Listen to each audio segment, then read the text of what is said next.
Well, very good evening, ladies and gentlemen. Welcome to another Flight Data Sim live stream. Today it's the 4th of March 2025, 4 minutes past 8 in the evening. We're back in X-Plane 12 in the Rotate McDonnell Douglas MD11 freighter. Now, this is the 4th or 5th time we've flown this aircraft ever before. Not very good at flying it. It's been a year since we flown it as well. I played back an old stream yesterday, so I'm sort of roughly up to speed with what to do. Still very pitch unstable, I find. Very difficult to land, so no butters for you today.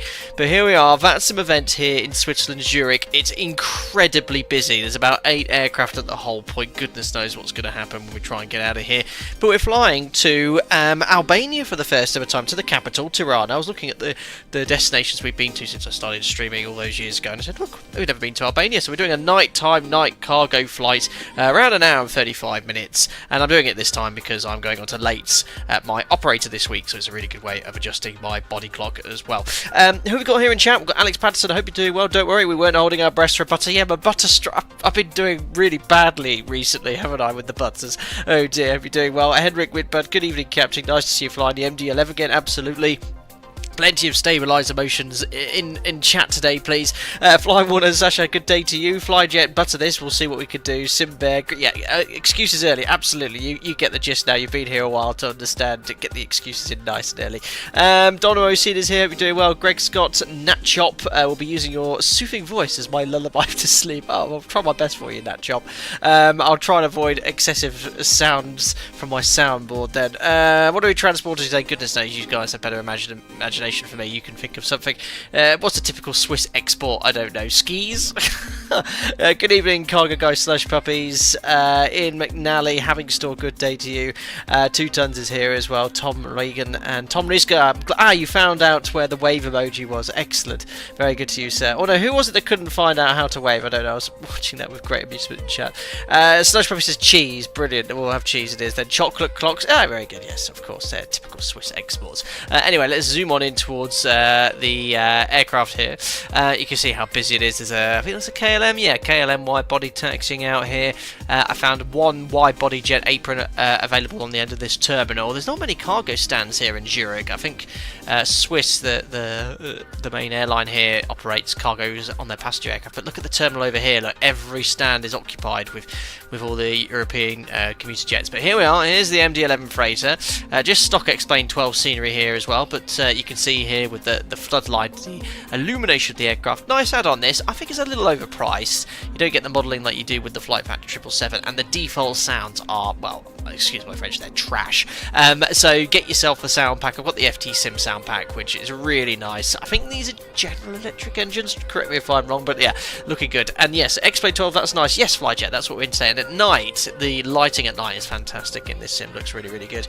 Chocolate with your merch. Very good, Flyjet. Let's go with that. Good evening from Switzerland. Ruben Schwartz from your home country. Hope you're doing well. Good day, long cats. Evening, everyone. Dropping in before I have to shoot off to work. MD11 is the greatest of all time. Yes. Well, I'll do my absolute best to fly this metal tank for you from A to B. Ah, yes. It's completely pitch black in here. Right. So, just a couple of things. This is the latest version. Now, what I found in my test sector was, if you start setting up, I found that when you adjusted your total payload and block fuel, for some reason it went to cold and dark or tripped the power. So I've preloaded this prior to the start of the stream. So what I've done, I've taken almost a full amount of freight, 80 tons of freight we've got on board. That gives us a zero fuel weight of 214.6 tons, which you can see here. Oh no, it shouldn't. Why is that so different? Oh no, sorry, I'm looking at the wrong one. Zero fuel is 194.9, 194.9, so it matches the Simbury flight plan.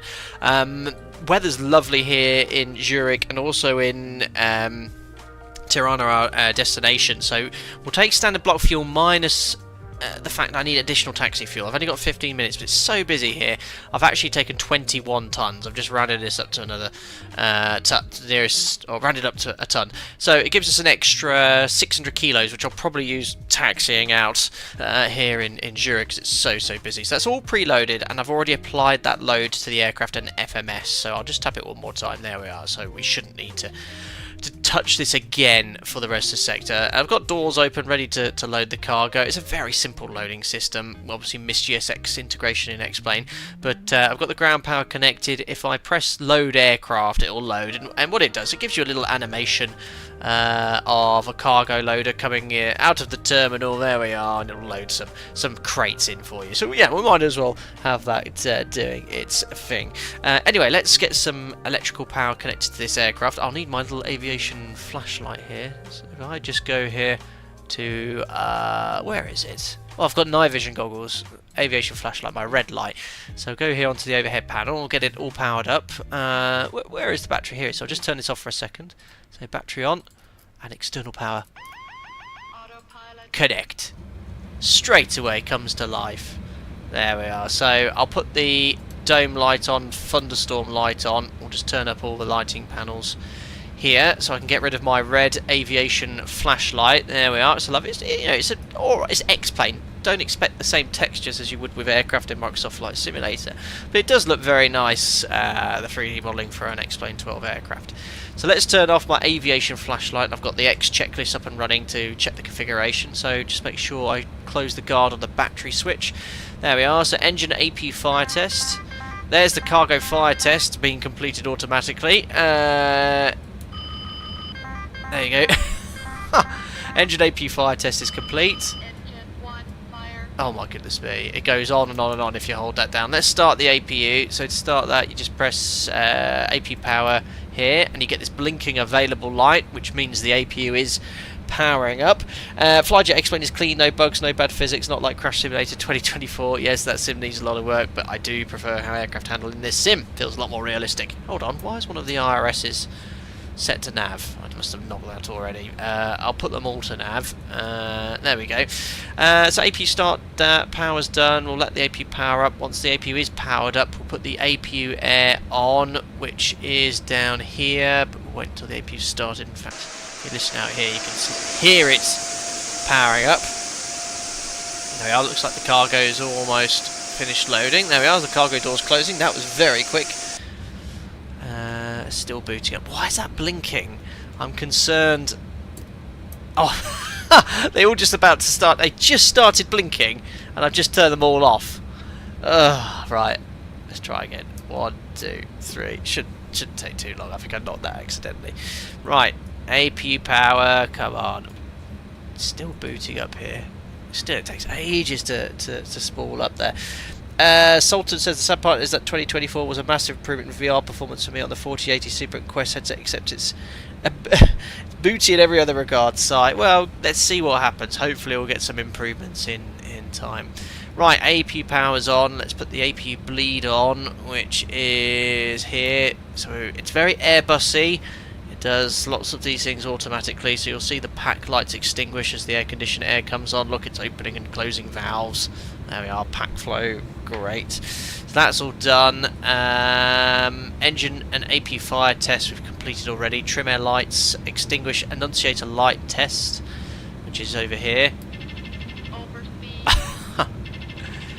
It's bitchy Betty, isn't it? That's what they call it. Excuse my French. There we are. Cargo fire test, observe. So I think that did that when you put the RS to nav. So we'll imagine that's complete. FMC, check aircraft status. So first FMC.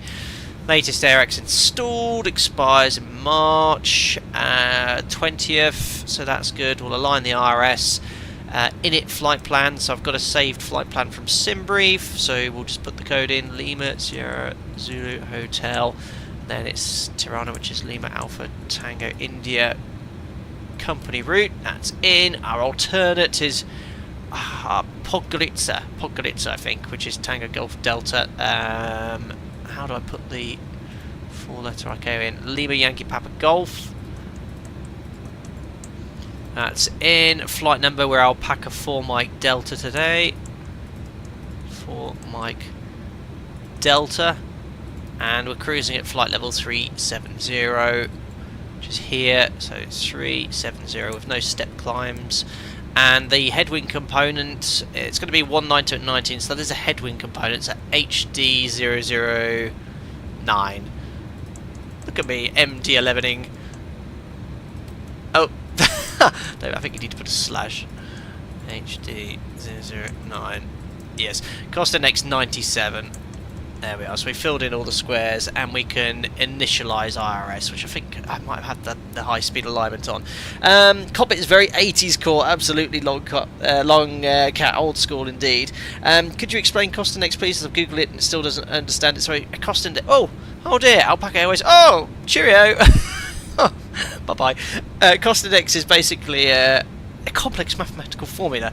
Basically, the lower the cost index, the slower you go, the less fuel you burn, but longer flights mean more engine wear, as opposed to flying faster, which burns more fuel but less engine time. Generally speaking, at my operator, we have a fixed cost index, fly quite slowly because fuel is quite expensive, but other airlines have change their cost index. Simbrief, I think, has just automatically generated this one, which is why it's showing 97, and my operator is fixed. Yes, he did yeet out of here, Craig, didn't he? Right, company routes in, and I've initialised the IRS, so those pages are complete. Let's carry on with the setup. Cockpit preparation. Voice recorder will test, which is up here. Cargo temperature, what have we got in there? We said chocolate and watches, so I don't know what temperature. If it's chocolate, probably on the colder side. Hydraulic pressure test, let's do that. Test, let it run its test in the background. Emergency power, we can arm. There we are. I think that's right. There we are, arm, and that light's extinguished. Emergency lighting arm as well, which is down here. We can test it as well. No smoking and seatbelt sign on, so if there's a stowaway, please stow yourselves up. Logo light is on. Nav light's already on. Reset that. GPWS test is up here. Light slope. Standard explain calls. 30 would be lucky, and 100 with a delay. Yeah, Adam, we do go quite fast, yes. Adam is a good one if you're running behind. Hello, HD Sim, hope you're doing well. Donald Mosina, does your operator approve higher cost index if the plane is late? No, we only go off what the flight plan says, and if, yes, we're running late, the operations will instruct flight planning for us to speed up if there's curfews and things like that. But we otherwise don't have any discretion. We have to fly the cost index on the flight plan. Great. Anti-ice, defog lights, all here, so we can put the defog on. We'll turn on the left and right windshield anti-icing when we get airborne. Let's grab the ATIS. Very busy here, but we can get an idea of what runway to expect for departure. Hopefully runway 28, which isn't a super long taxi. So 125730 is the frequency. 12573, make that active. Press this, otherwise we won't hear it. I love this. The volume knob actually works. How cool is that? Love it when add-ons do that. QNH1025. So there you go, let's turn it down. Zurich. Report aircraft type on initial contact with Zurich arrival. I'm an MD11, Zurich cool information, plane. Juliet. I'm not an A350. I was getting a bit bored of the A350. This is Zurich information, Laptop Juliet plane. 1950. Departure runway 32. Arrivals expect ILS approach runway 28. Transition level 70. Wind 030 degrees 3 knots. Cav OK.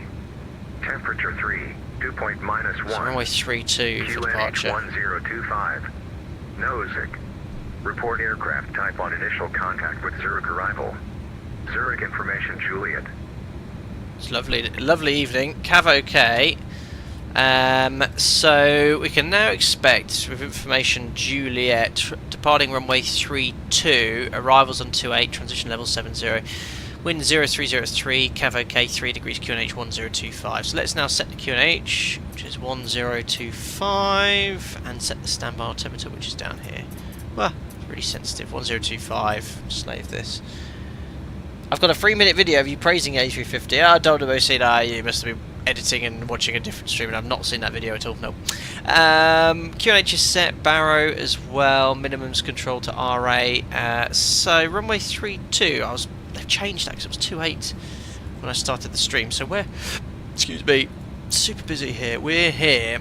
So runway 32 for departure.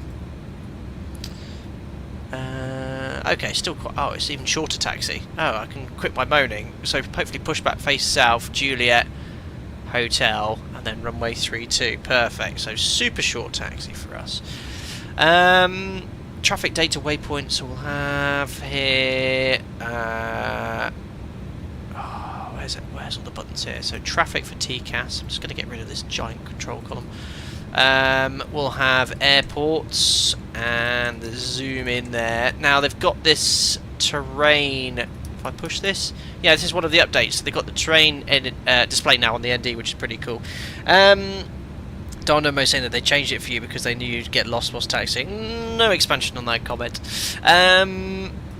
What's the runway QDM for runway 32 here? It's 314, so I can preset that here. 314, we'll leave that to 250 for now, because I don't know what the SID is, and we'll see what the SID stop altitude is in a second. Actually, I need to change this over because I was expecting a Deggers 3 whiskey.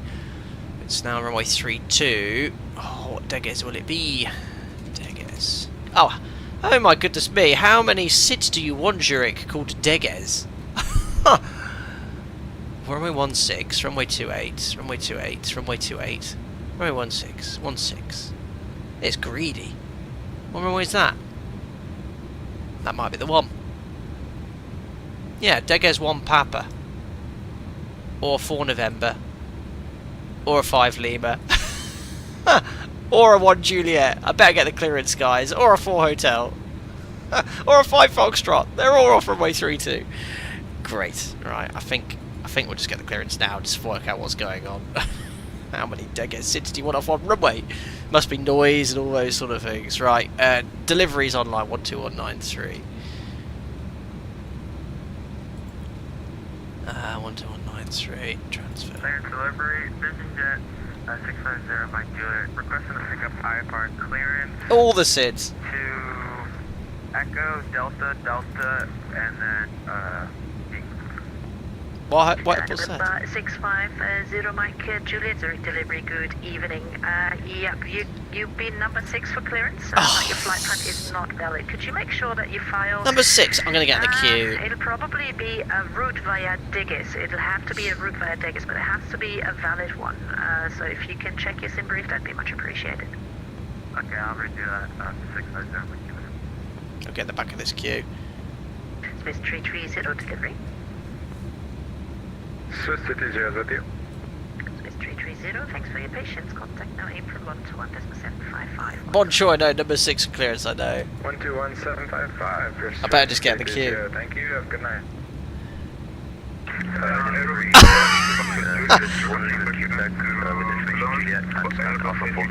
Well, it's a good job they got a dedicated clearance frequency. Imagine if ground was online.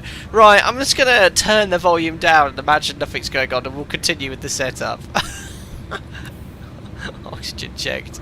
EIS source selector check, back to 1. Clock elapsed times correct, 0. Gears down, gear warning test. Still don't know where that button is. I've been looking and always trying to find that, can't find it. Standby gyro, attitude indicators have aligned. Takeoff warning, just like with the 7.3, you just add thrust. Check out my 3 thrust levers on the quadrant. So look at this, all modelled and working beautifully. So we'll do a config check. Stabilizer, because it's not set, so we've done the takeoff config checked. Common radio panel check and set, transponder set. We'll get the transponder squawk in a second. 2000 standby and test. Great, I think I've just got to get in the queue, guys, for clearance. Territory 69, thank you. Expect about 15 minutes. Sorry, main disk frequency, I'll call you. Liberty Lead Challenge to the Charlie Information Juliet Fox April type Challenger 650 Clear Sport. Fraction, true NetJet's fraction, isn't it? Delivery, good evening, stand by number 9. Delivery always 2 Mike Kilo, ready for bus. That makes 2 Mike Number Kilo, 9, I should have just... You expect about 15 minutes, remain this frequency, I'll call you. Well, it's going to be a late shift, isn't it? Delivery alert, South Africa 1 Juliet. I looked at VATSIM events and let's depart somewhere there's a VATSIM event. The problem is VATSIM's too popular now, there's too many people. I mean, look at this traffic. Last station calling, say again, call sign. Let's turn on the traffic. This is really intimate. This is really intermittent, isn't it? No, look at the amount of traffic here.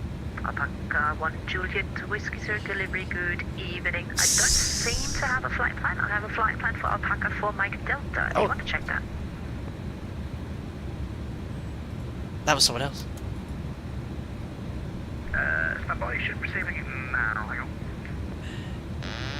Clearance, hello, it's we're Alpaca 4 Mike Delta. We're on stand Echo 19, information Juliet, departure clearance to Tirana when available, please. Alpaca 4 Mike Delta, roger, that was easy enough. Stand by number 10 for clearance, and the company Alpaca 1 Juliet Whiskey have received your flight plan. Stand by number 11. I got in front of them. Yes, I'm in the queue. He's just beaten me by 1. Yeah, well. German Air Force 2 and 6 delivery. Brilliant. Gutted. Right, so now I will continue with the setup. So keep a listen out, guys. I'll try and keep one eye on chat. But it's number 9 or 10 or whatever it was. Right, we're in. Fuel quantity, just confirm we've got sufficient. So, where's the fuel quantity gauge in this? There we are, 20.9, perfect. That's what we needed. 20.5 was minimum, so we've got sufficient. Now we can load the FMC. So that's all pre-loaded. That's all copied straight from Simbury. Zero fuel weights in block fuel as well. 21 tons is what we had. Obviously we're burning with the APU, and all that information to do fuel dumping. So we're going to go to the flight plan. Well, we don't know the SID yet. I know it'll be runway 32. And there we are. There's those Deges SIDs. I mean, you can have a guess. It's a 1 in 3 chance of getting it right. There's so many. It'll be something that's in relation to night time. I've got plenty of time. So 1 Papa 4. Charlie Mike delivery. Okay, let's see. So that's the Deges 1 Papa. Charlie Mike, thanks for your patience. Is there any Swiss experts here? Have they got a space in MD11 in Tirana? Not sure, Andrea. Pouring water. I have 2 rules. Don't fly Copenhagen on Monday, don't fly to Zurich on Tuesday unless I want to practice sitting in a hole for 30 minutes. Good thinking. Thanks so much for your patience. Information Copenhagen, runway 32. Okay, Fedora. Don't worry, no pressure, Fedora, but I'll go off with your suggestion. If you're wrong, don't worry, mate. So Sid's in.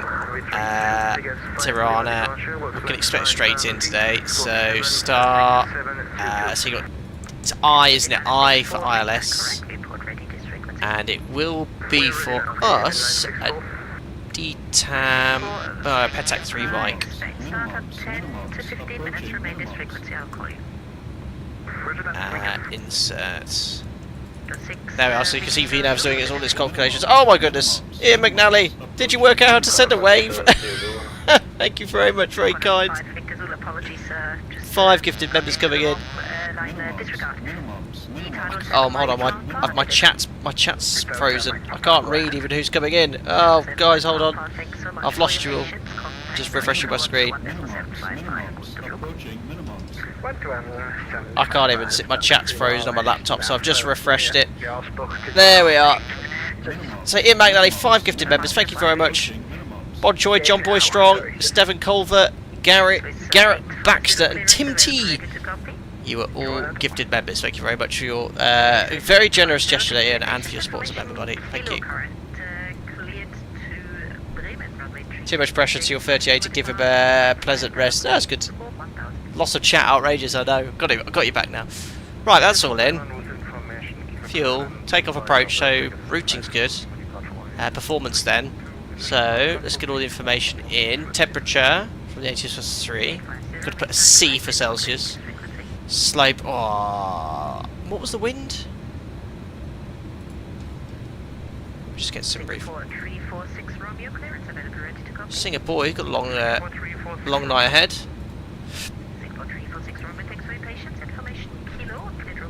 So 0002. Alright, let's put that in. So what's that going to be off? I'll just put /-3. Is that? Oh. 0 slash. Oh, let me just put in whatever the wind is. So say 3002. I don't know if this will work.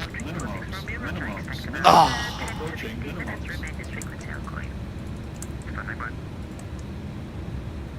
I just don't know this plane enough. Don't know how to put the format you need. No. My test sector remembered, but of course I can't do it now. Having store, thank you, buddy. 9 months, evening, 3/4 of a year of a milestone for me today. Finally in an aircraft with the correct control system again. Yes, my lovely, lovely control column in between my legs. Cheers, Domino Cena. Thanks for your input as well, HDTL. Thank you.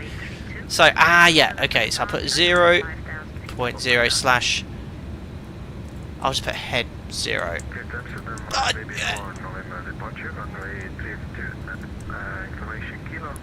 Thanks. Up.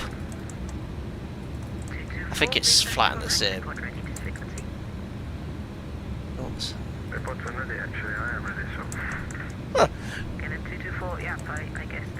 Oh, it's not working. Oh, sorry guys. And but it's boxes. I need to put this in. You can also enter 0/0. Thanks.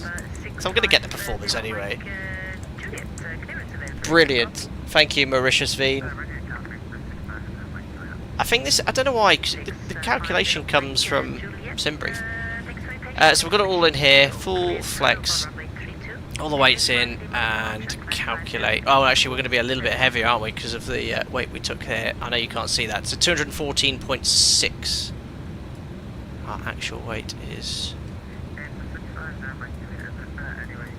There we are. 215.8. We'll just go conservatively. We'll probably burn most of that off into taxi, but there we are. So flap 22. This is dialer flap, remember? Oh, 22. So dialer flap 22. I love that. Flex 47. Check confirm speeds. 37, 51, 59. Yeah, close enough. A little bit less there, but we'll go off those ones. Love how does that one know to just do 22 as the most optimal flap setting? Right, so once I've done that, I need to dial my flaps in. 22, 21. There we are. 22, and stab trims after takeoff. I think 4.9. Can I do it now? Yeah, you got to do it after engine starts. Great. I think the FMC's all loaded. We just need our clearance now. That's done, that's done. Nav radios, it's an MD11, doesn't need to do that. Progress page check. So estimated fuel arrivals, 9 tonnes, 7.1 alternate. So we've just got standard block fuel plus extra taxi. Flap selected wheel, we've set 22. Order brake selected to TO. Airspeed set for departure, so I'm going to set that to 220 knots because it is quite a wiggly SID. And we need to get our clearance until I can set the altitude, but we'll have a look at what we expect it to potentially be. Which one was it? Deggers what? That'll do. We'll wait until we get the clearance, but I think they're all around 5,000 feet, so we'll set that to 5,100. Status check. Good. Right, doors closed next. We're ready to go. Is the flat number a degree value? Yeah, you can literally dial in the exact degrees you want your flap McDonnell. It's great. This controller is incredibly professional. Right, let's do some things up here anyway. Is that Apollo 11? Dismiss the ground power, dismiss the chocks, close the doors.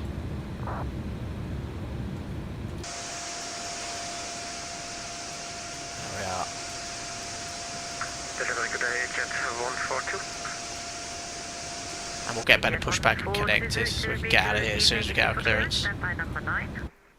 There's one I made earlier. We'll connect first. On to cockpit. Toes driving up. Juliet, clearance available, ready to copy. Can't be. She's firing off clearances left, right, and centre. Emergency power test fail. That's not my test sector. What did I do to fix it? Turned it off for a short while, I think. I think it's to do with the battery recharging. Oh, how did I get rid of that? Navigraph, thanks, sorry. Police Navigraph, brilliant. Is that a technical term? Yes, Greg Scott. So we're going to brief the SID during pushback. Oh, there seems to be a hole in my wheel well.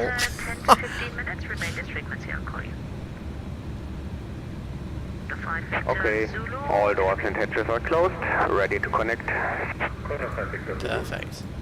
5 Victor Zulu, thanks for your patience. Contact now apron 121.755. Good Flug. April 121.755, Victor Zulu. I think that's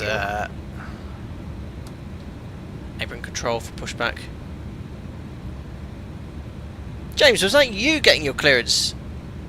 My apologies. Didn't sound like you at all. Super busy here, buddy. Yep, ready to copy. Martin, that's not a hole, that's a new quantum tunneling light effects and explain. Brilliant. Swiss 1 Lima Quebec, thanks for your patience. Information Kilo, cleared Amsterdam runway 32. Oh, there we are.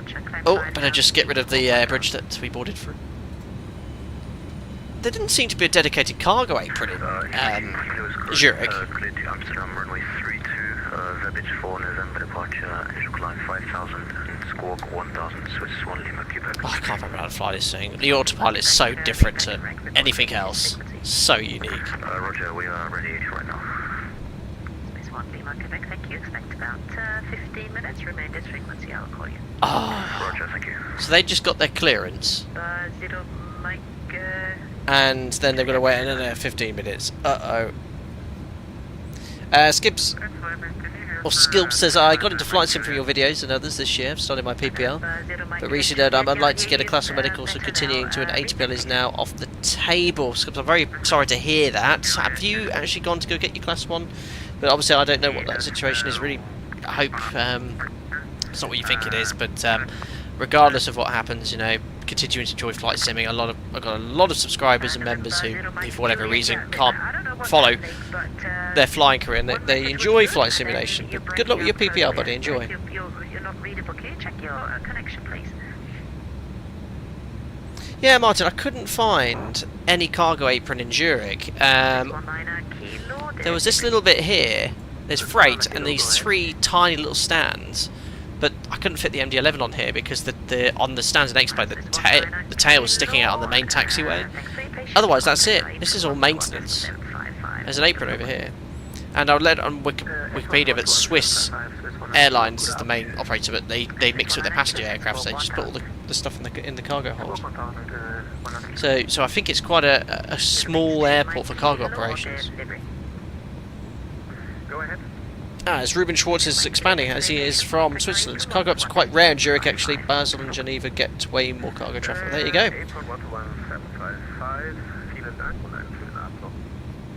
Hey, Richette. He says, hi, I'm from Albania. Thanks for flying into my capital city. You're welcome. Receive. Mauritius, you might come in very useful today. He goes, for the emergency power, turn it off for a while. Back on again.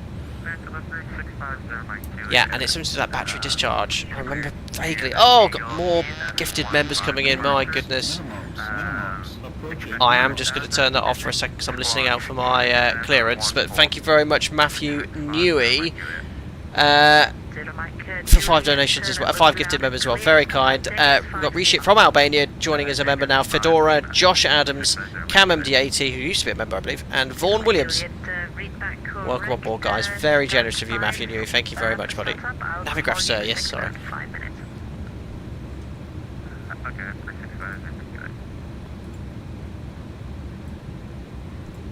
Perfect. So we've got to be getting there. Good day, Anthony. Hope you're doing well, buddy. Alright, I've lost. Juliet, yeah, we treat them the same. When it start a push, turn it off for a while, back on again. Leave it as it will do a self-test. 5 minutes, I'll call you. I'll put it back on. So do I put it back to arm, Roshi? We'll just turn it off, or then turn it back on again. So back to arm. Ah, I think it's done it. Thanks, buddy.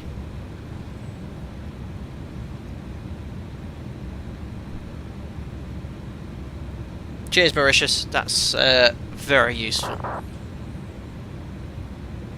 So as soon as we get a clearance, we'll request push and start, and then we'll brief the SID. It will be a Deges something. But yeah, this is the. If I choose to go on a busy VATSIM event, this is what it's like, guys. It's like a. I think that was the emergency power system doing something. But there we are. Let's extinguish the lights. Scandinavian 9064 delivery. Mauritius Veen, you're the man. Scandinavian 9064, go ahead. I'm very reliant on you guys when flying these for planning purposes, this would obscure you be aircraft. able to push onto Foxtrot facing north? Yeah, I think we can do that. Can you even Takes is fantastic. Scandinavian 964, yeah, it'll be ultimately Apron's decision, but that's good to know. So for now, contact Apron 1 to 1 decimal. Alistair, in the airlines that only allow the captain to taxi, how does the FA who wants to be a captain learn to taxi manage the size, feel the aircraft on the ground? Just through simulators? Great question. So yeah, at my operator, captain's only taxi, we only have a tiller on the left hand side. So essentially, yeah, when you start the commander grade training, you're introduced to taxiing in the simulator for the first time, but essentially it's no different to a learner driver. You know, driving a car for the first time, obviously you can't steer it as the training captain on the right hand side, but you can still brake. But yeah, you pick it up very quickly. I remember when I started taxiing the first time.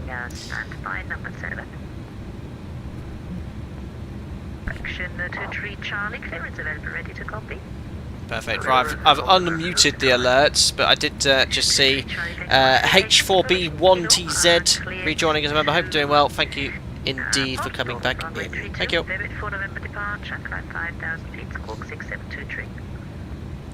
Dave Cap model matching. I'm using both, I think. Oh, X. No, I think I switched to XCSL. Obviously, yeah, the model matching isn't as good as the one in Microsoft Flight Simulator, but it works.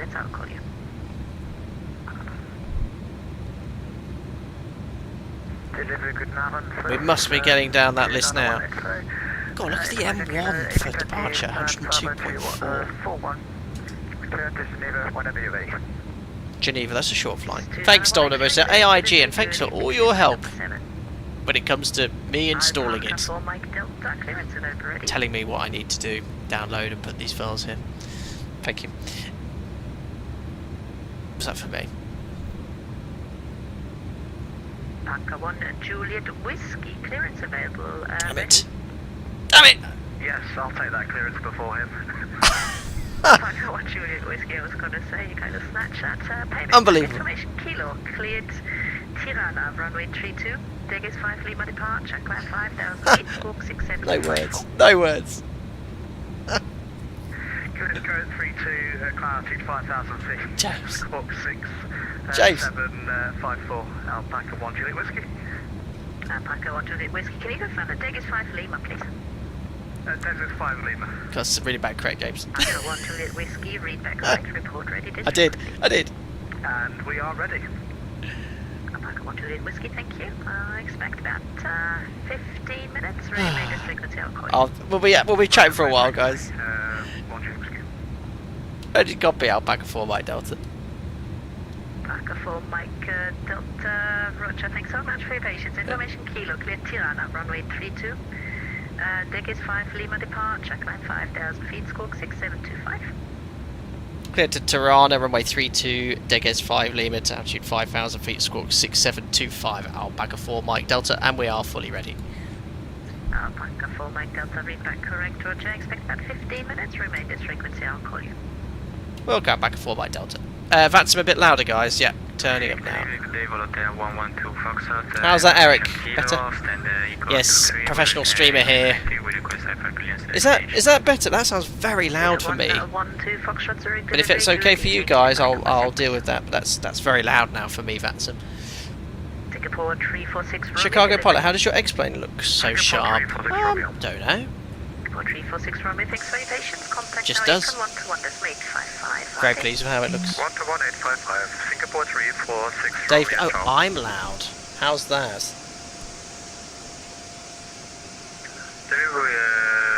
Is that better? So we're ready to go at least. Martin, yes, I use a headset.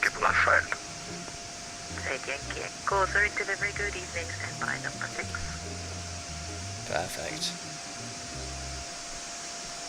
Yeah, this is... We would be airborne by now if we chose an airport where there was no ATC.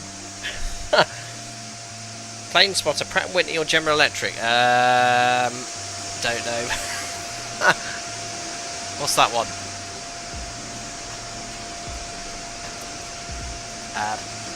Flipping big one, I'd say. And I've got 3... No, I don't know, like... 1990s turbofan jet engines. Oh, there you go, Fedora. Yeah, General Electric only. I need to make a note of that, so if someone asks a question, I can say straight away. Oh, yeah, thank you, Sir T-Bag. You know what? I completely forgot to put the new SID in. Thank you. So we're cleared on the Deges 5 Lima. Fantastic. Yeah, don't forget when you get your clearance to set your squawk. 6725. 5,000 feet. And then put your SID in your FMC. That is important. So I think I have to press this. SID. 3-2 still. Oh, no. And 5 Lima.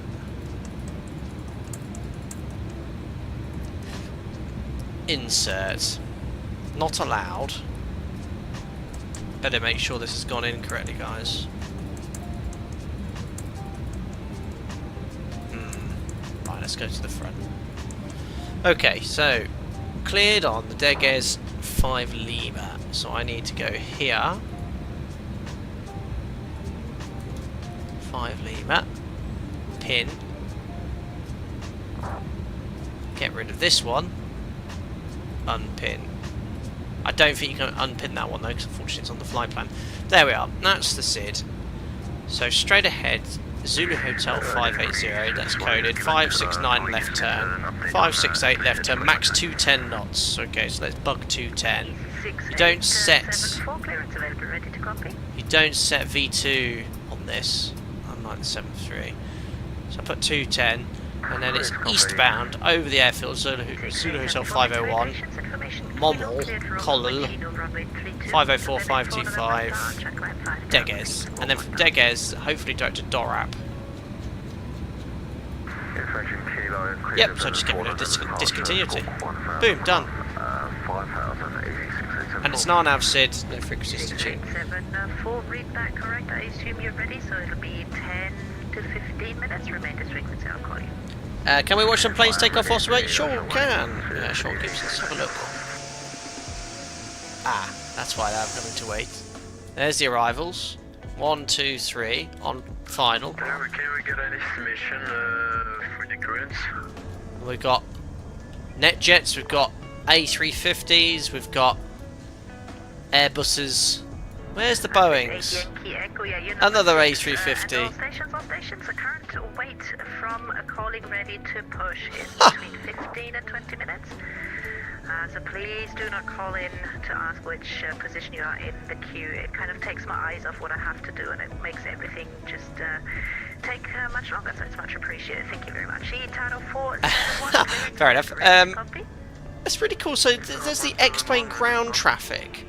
Recognise aircraft on on VATSIM and stop moving. So look at all this queue. I mean, it would be very unusual at a whole point to find a road. But there's a bit of a queue there. Reminds you of... oh no, oh my goodness me. Oh, we're going to watch a crash. Where, are they holding short? That's tight. Everyone's in an A350, aren't they? You're ready, so expect about 15 minutes. I will call you. Little bizjets taking off. There we are. KLM 224. I can't believe it. It's a female, yes. Adam, next arrivals, Nigel coming in from Gatwick. There he is. Let's have a look. So now landing on 28.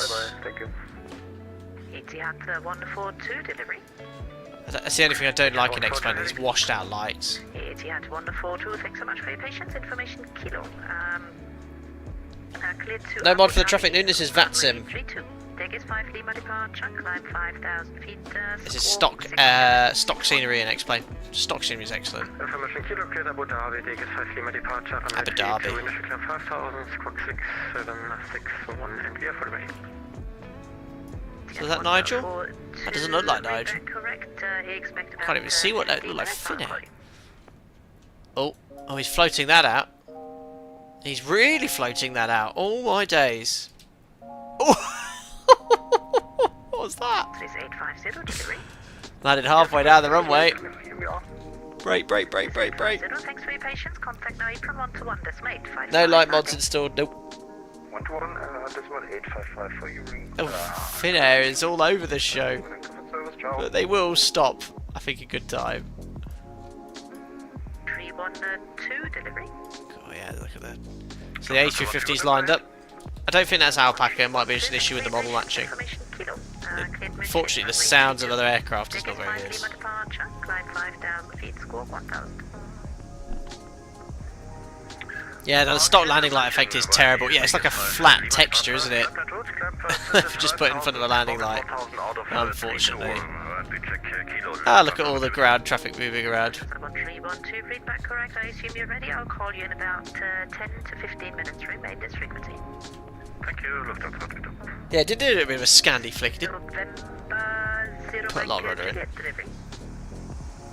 Anyway, here's our tank. So how much? Yep, you're unreadable. So check your So back, we started with contact now, 21 tons of fuel. 755, good to look. So we nearly burned 100 kilos of fuel just sat here on the APU.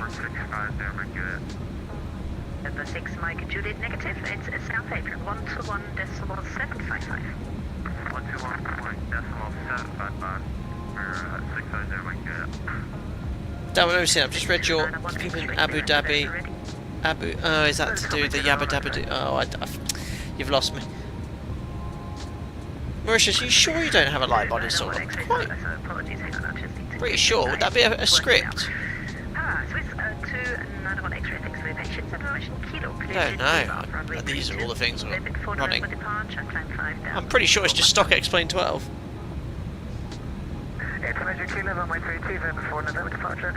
Sounds like it's different to what people are experiencing. Anyway, guys, if you just tuned in, welcome. We're waiting for push and start here in a very busy Zurich as we fly to Albania. Tirana flight time will be about hour 35 minutes. I was rather hoping to be airborne about 15 minutes ago, but if we do wish to participate in these busy events, this is what you have to expect. It gives a lot of immersion. This controller is excellent. Oh, you should be able to disable head shape with the new camera effects. Where's all the settings for that? Handheld camera, yes, that's the one I always use. Oh, Shift C. No, that doesn't do anything. Yeah, X-Plane updated this morning. G-loaded camera. Oh, okay. This is not the time to be experiencing or playing around with this. G-loaded camera is so good. Oh, really? Should I turn that on then? Is that sort of like the head? Oh, I'll leave that on. Expect that to massively move after landing then.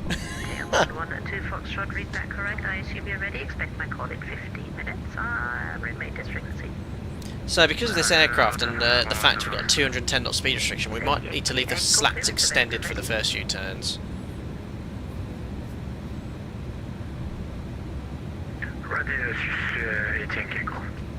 Oh, okay, so I better turn off head shake then.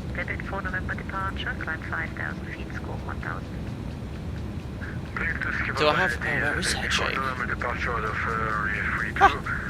Do I not have head shake on here? I thought I did. I don't have... Can you guys see... Oh, there it is. I can't see on the plug-in admin. Oh, there it is. So turn that off. Ah. Okay, so I've turned off the SimCoder's head shake and I've left the G-loading one on. I don't have a XP Realistic HD Sim, so that's okay. Well spotted, Robbie and a slush, thank you. You must butter with that plug-in, Roger. The UK X-Plane weather is mad. Oh dear. Let's see what happens when we taxi around. I need to test this stuff whilst not streaming, ideally, guys. Dave Cruson, Captain, to check the gear warning. You position the mouse over the gear handle until the arrow points aft. Left click. Nope, I've tried to put the gear up. Gently you position the mouse over the gear until the arrow points aft. And then click left. That? No, it's just trying to raise the gear. If I keep doing that, I'm going to get myself in trouble. Brendan, when are we expecting off blocks? Imminently. Imminently. We're told for 10 to 15 minutes We were number 10 for the queue for the clearance, and we got the clearance. We were told 10 to 15 minutes. And then she very politely asked, please don't ask how long, because I'm very busy. Not long, guys, not long. Oh, is that the Dave? Is that the test? Oh, okay. Yes, camping store, that would be bad. Hello, Camilla, good day to you. Ah, that is the test, Dave. Well, thank you. No wonder I spent so much time looking for the lights. Thanks, Dave. If you do not want to refile, that's okay, but be prepared of people calling you Lima X-ray 4055. Stay attention. Josiah plays. My goodness, I forgot to set up New Sky. Oh no! Sierra Whiskey Romeo. I completely forgot about that. You watch, I'm going to get my clearance now. Completely forgot. LSZH. I think we might be alright. I'll just put departure 2106. Maximum freight. Book. Fraction 23 Charlie, negative. Startup is given approved by. Ah, there we are. New Sky's up and running. Thanks for that. So I completely forgot. So New Sky is the client we use for our virtual airline, Alpaca Airways, which is completely free to join. And you can join our ever-expanding network of pilots. How many have we got now, Domino Mosina? I mean, I know I can look this up actually, probably on New Sky. 583. Very high landing rating of 9.32, which I might lower slightly today. Yes. Come join.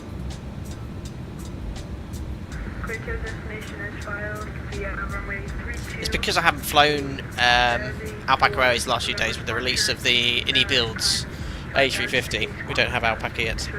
Reagan, you are a proud member of Alpaca Airlines. Excellent. Correct. I assume you're ready, so I will call you in about 10 to 15 minutes. Can't be too long now, guys. Alpaca for Mike Delta, delivery. Alpaca for Mike Delta. Alpaca for Mike Delta, thanks for your patience. Contact now apron 121.855. 121.855. Alpaca 4 Mike Delta. Great job. Have a lovely evening. Bye. Thanks very much. Excellent. Zurich apron, hello, it's Alpaca 4 Mike Delta stand Echo 19, request push and start. The silence. Alpaca 4 Mike Delta, apron, good evening, push and start approved facing south. Push start approved facing south, Alpaca 4 Mike Delta. On our way. Ground to cockpit. Please show me where you want to go. That's the one I made earlier, that's not the one I want to do today. Oh, it's a bit of a mixing of the decks on that song. Record, right. There we are. Enter. How connected and bypass pin inserted. Release parking brake. So, auxiliary hydraulic pump on. Engine ignition switch. Beacon light on. There we are. Brakes released. It's a massive clunk. Pushback, and you may start the engines. Perfect. Oh my goodness me, what's going on? You can continue taxi under 2 kilo, that's the next hang in there, please. Better pushback. Oh, it's a bit wiggly. Okay, right, starting engine number 3. Kilo here. Then that's wrong, probably. Someone's lost. Singapore 346 Romeo. Head to. Singapore 346 Romeo. All pressure. Juliet, you're about to cross, and then the next one over is. Don't do a Chicago Midway. Yeah, but in my scenery, the taxiway sign says kilo. That's what I'm saying. Very German. Yes, that's exactly what I'm thinking too. Is that YouTuber we all talk about? The Germans are so precise. Sounds like Thunderbird 2 taking off. I love it.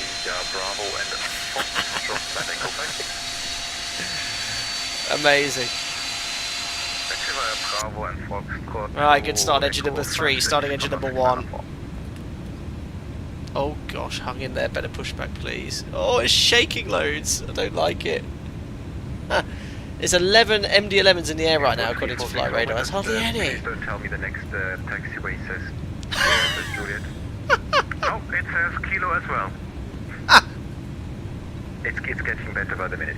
Contact tower 120, that's not 23, good flight. 2023, ciao, Singapore 346 Romeo. I found that quite funny. Oh, I'm not concentrating. N2 is already well above 20%. Oh, better pushback, shaking me all over.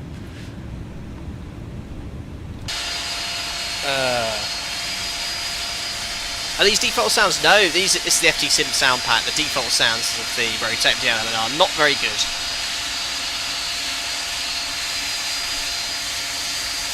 Hang in there, better pushback.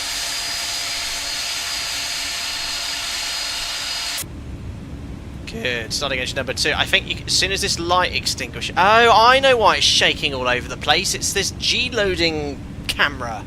That's what it is. Ah. So it's actually better pushback's fine. That's the only thing we've... Oh my goodness me. Operation complete. Please set parking brake. I'm not sure if I like it or not, guys.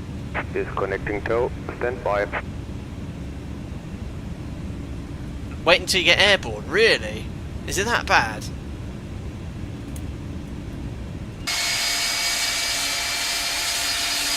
Starting up my Trijet.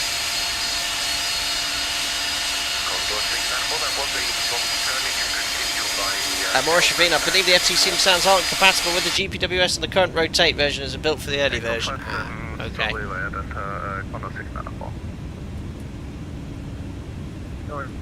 No, we had it. We did the test at least and we heard it. Okay, let's see how it is when we taxi out. Yes, this is the latest update. Right, 3 good starts. So, APU air off, APU power off, windshield anti-ice is required, so we'll turn that on. APU start doesn't seem to recognise. Spin has been removed. Hand signal on the right. I'll see you next time and have a safe flight. Put into taxi for our clearance. Wing turn off lights can come on as well. The lighting in this is beautiful at night. Flaps to 22 for takeoff. Spoilers armed.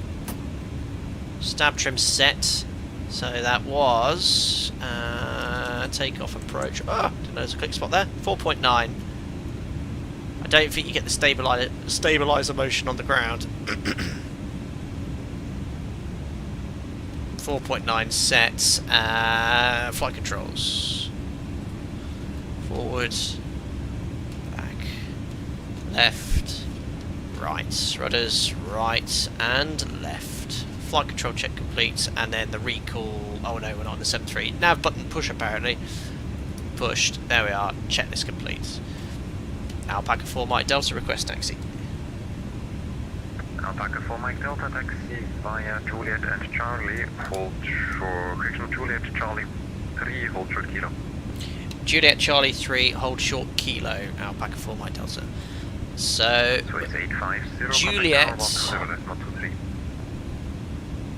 Charlie 3, which is the left here, and then hold short kilo. Maybe I don't have the same scenery. Charlie 3 is the first here via the remote de-icing pad. And kilo I've got back here, but I'm not going to taxi all the way down there, am I? Let's just see what the situation is off to the left of the whole point. No one there. Okay. Let's see what happens. I don't want to get told off. Okay, parking brake released. Correction via Bravo. Correction Bravo Foxtrot and Charlie standing on Alright, there we are. I've got something to follow at least here. Bravo. Yeah, so Charlie 3, and I think Kilo's just that whole taxiway. Perfect. Add a bit of thrust.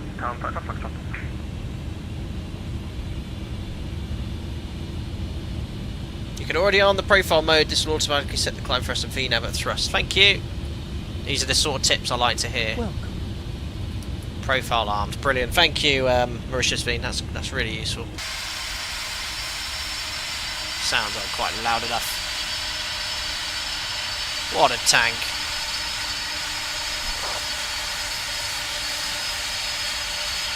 I can't believe there's only 14 of these flying still in the world. So here's Charlie 3. Oh yeah, there's a queue here. Oh my goodness me, if I brake. Oh. It's like VR. Oh my gosh, there's an A380.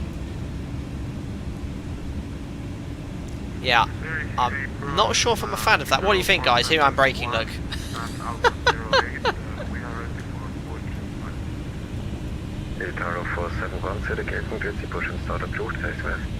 I mean, if I brake that hard, I suppose I would wiggle a little bit.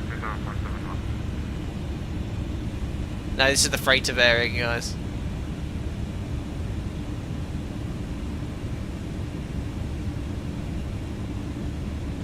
Right, well now we're going to wait for departure. Whole point's just there, so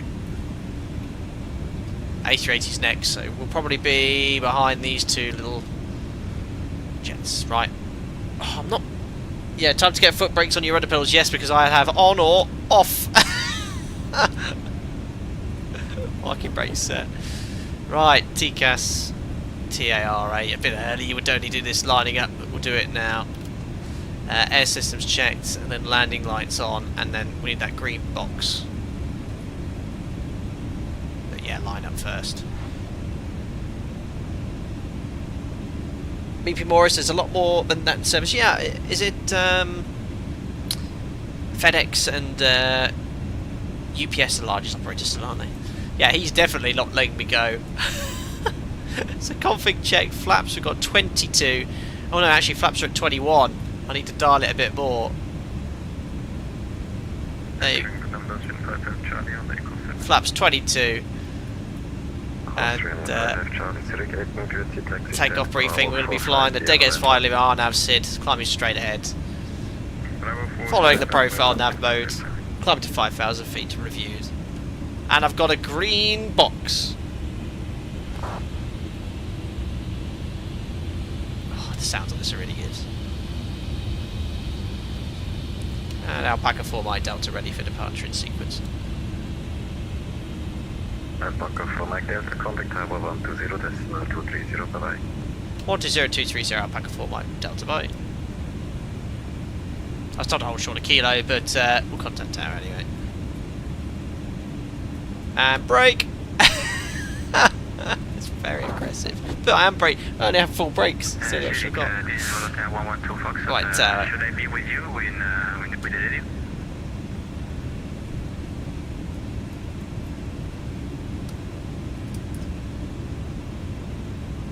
I was at 230.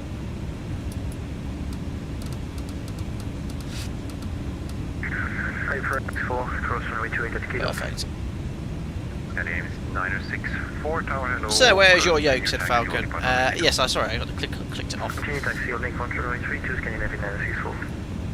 So 850 behind the Scandinavian 8320 from your right, continue taxi via Kilo, holding point on runway 32. Taxiing behind. I'll just say we're holding short of Kilo.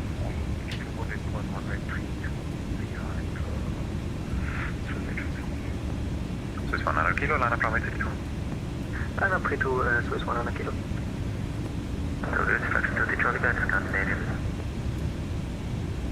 So I was told to hold short Kilo, so I'll wait here. Charlie apron, correction tower, hello. Well, Scandinavia's going to be. From your left, thereafter continue taxi via Kilo, holding point on runway 32. Land the Swiss, come from the left, continue taxi on position runway 32, correction 30 Charlie. Tower, it's Alpaca 4 Mike Delta, holding short of Kilo for runway 32, we are ready for departure. Alpaca 4 Mike Delta, tower, hello again. Hold position, you are number 5 for departure. Hold position, Alpaca 4 Mike Delta. God damn it, all of this chocolate's going to have melted, the watches will stop clicking. Contact departure 125.955, Oh dear. Contact departure, Singapore 346 Romeo. How much fuel have we burned? We started with 600 kilos of fuel we've burned. Oh my days, everyone's taxiing into each other. He's definitely making a statement. Get your old Trijet out of here. Look at the Airbus, typical Airbus pilots. So rude. You know, never let anyone out. You know, no courtesy. I bet they're not British. Here in Britain, who lets a driver out if you're queuing in traffic? You always let one go, don't you? Hello again. Rip. Guys, I hope you enjoyed the stream. We've only been streaming for 1 hour and 7 minutes, and we've travelled around 300 metres, and we've got about, I'd say, 1,000 kilometres to go. Flyjet, my bread is getting thick. Oh. Yeah, you got it, L2 Roberts. Only one. You let one in, only one, and it just merges nicely. No arguments. Yeah, that's a good point. Blind them with lights. Yes. Get out of here.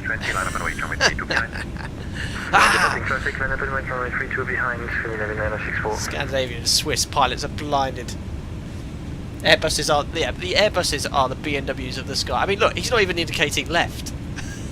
It's gone the wrong way. Right, watch Flight Data Sim sit in traffic for an hour and 20. He's not letting me go at all. See, look, the NetJets guy, I mean, he's keeping a safer distance, but still not letting me out there. I mean, he's looking left going, oh, that's a cool play. What else have we got here? We've got Swiss. I mean, this guy has got his lights on. Ah, look, a Boeing pilot. It's an alpaca. Let's see if they let me go. Your left thereafter, continue taxi, holding point, runway 32. Roger, get away to the MD11 and after the MD11, taxi to holding point 32, 1 Lima Quebec. Is that Swiss? Alpaca 1 Juliet Whiskey is just across runway 28. Alpaca 1 Juliet Whiskey. Yeah, lighting is good in X-Plane. Yeah, I don't want to blind that. Mike Delta behind the Fraction Challenger 600 in front. Continue taxi holding point runway 32. Behind the Challenger 600, we'll taxi behind and hold short runway 32. Alpaca 4 by Delta. Perfect. So it's 100 kilo. Right, I'm not going to blind them anymore. You know. Departure 125, 955, Swiss 100 kilo, choose. Fly the next jet. BizJet Obama Gaming. NetJets. Why are there small bees on your ND? That is the terrain. It looks like carpet. That carpet you get at primary schools, you know, on the floor, those ones that clipped out. It's the terrain display. I think that's what it looks like in real life. Taking off runway 32, Edo, yes, you did tell me about this, but does that make it even better?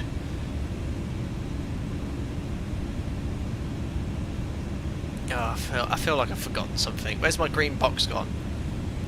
I'm just guzzling fuel. I'm glad I got that extra 15 minutes of fuel in. Domino Mo saying that the A350's got better study level carpet in Microsoft Flight Sim 2020. Yeah, that carpet was excellent. I mean, you can count the threads in each weave. Falcon, what is your favourite cockpit?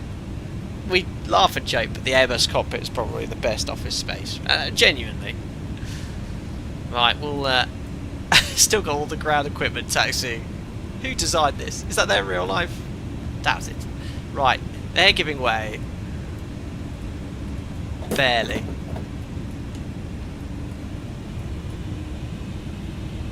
Here we go.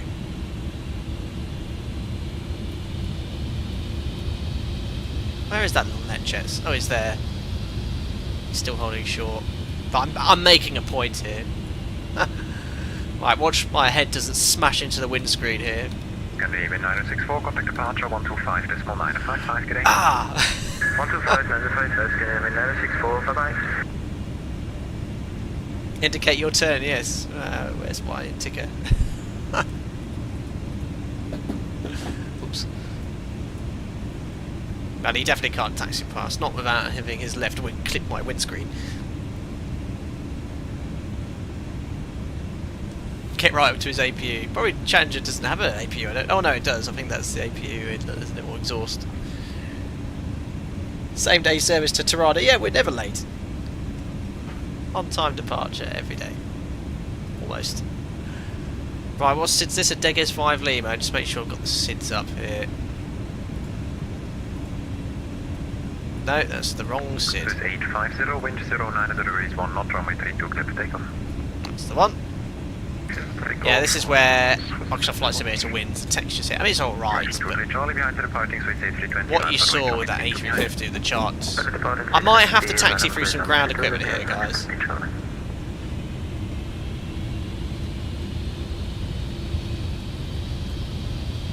Stay.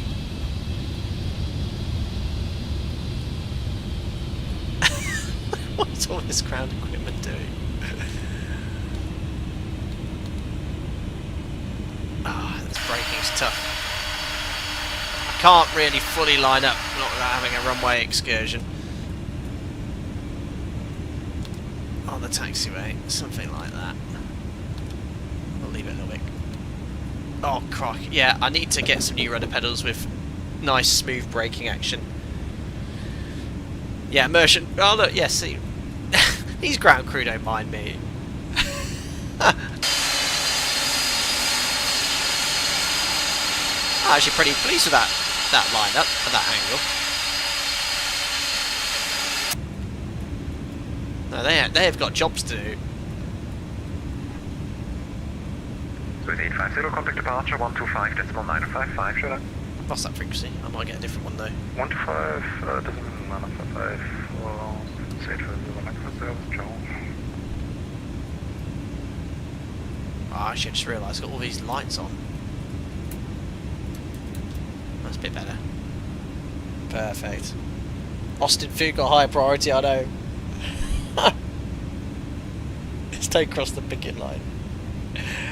Oh dear. Guys, if you enjoyed the stream, don't forget to like and subscribe to stay up to date with the latest content. It's coming up to 9:15 here in the UK. I've been streaming for an hour and 15 minutes, and we're not airborne. Note to self, I like that comment from that guy that said, Mondays don't fly to Copenhagen, because there's always an event there. Tuesdays don't fly to Zurich, unless you want to hold for 30 minutes. Sit on the ground for 45. So popular now, that's it. But it's realistic. Traction 23 Charlie, wind 0908, 1 knot, runway 32, clear for takeoff. Not long to go, having stalled. Alpaca 4 Mike Delta behind the departing Challenger 600, line up and wait, runway 32 behind. Behind departing Challenger, take off runway 32, line of way behind Alpaca 4 Mike Delta. I did a whoopsie, I said takeoff. You should never say that unless you get your takeoff clearance. Right. Look at the lights coming on, they're so cool. And they're on extendable, I think they extend out the fuselage. And strobes are on as well. So, MCP set, I've got my green box, checklist complete. So I've just got, is that other guy here still? I can't remember. The guy knows that. Do I press auto flight now? Tower EZ6874. I think I should have gone the other way to line up, but never mind. EZ6874, follow the Boeing 737-800. We're going to right turn here. Oh god, brake. Follow 737 on my left to runway 32. Perfect.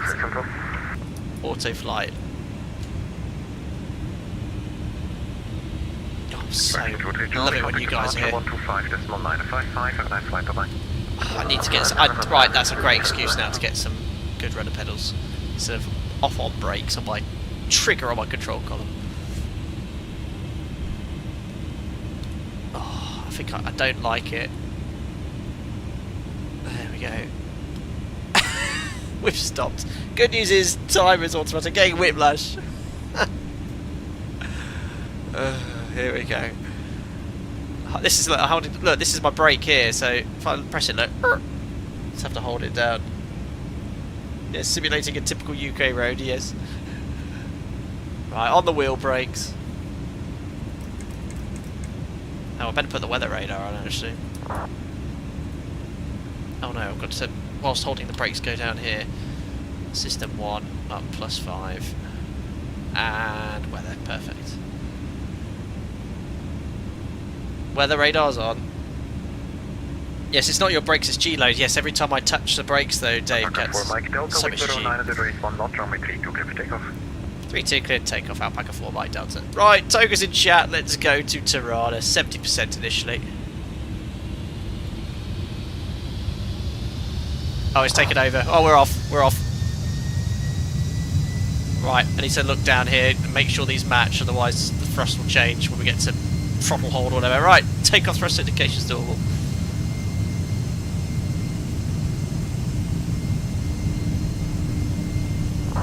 80 knots, I'll reduce forward pressure. Alright, slight change in thrust. That's fine. Oh my goodness me, I'm not a fan of the G loading. Oh my god! V1! Rotate! Swiss 1 Lima Quebec, line up for runway. Yeah. Nice off CG. Line up for runway 32, Swiss Come 1 on! Lima. Oh, look, full back, that's full back. Look how slow it is, that's definitely not right, that's full back. Gear up. Trimming. Nav 1, pitch. Yeah, the turbulence thing, the G loading thing, not so sure about. Will you confirm the departure frequency for 1 Lima Quebec? So I'm in profile mode, so will it automatically accelerate to 210 knots, or do I need to retract flaps? Roger, 125, Swiss 1 Lima Quebec. Parker 4 Mike Delta, contact departure 125.955, have a nice flight, bye-bye. 125.955, Alpaca 4 Mike Delta, thanks ATC, bye. I need to stop saying that, because I said that in real life, thanks to the ATC once, and I felt like a right prat. Right, so do I retract flaps now? I think so. No, it's still commanding 169 and I'm too close to my stall spin. Turn! Turn plane! I'm going back down on flaps. Oh my god. Oh god, it feels like I'm flying manual reversion. Oh. Oh. That's full right! Full right. Oh my days, that doesn't feel good. Alright, hold on. Aviator, I'm going to have to get it to accelerate to 210 knots. Please do this speed, and it's a...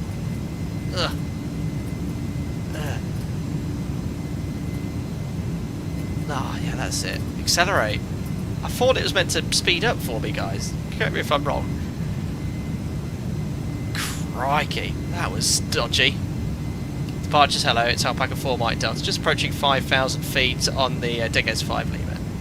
Now I can retract. Alpaca 4 Mike Delta, Zurich departure, good evening, identified, climb flight level 9, 0.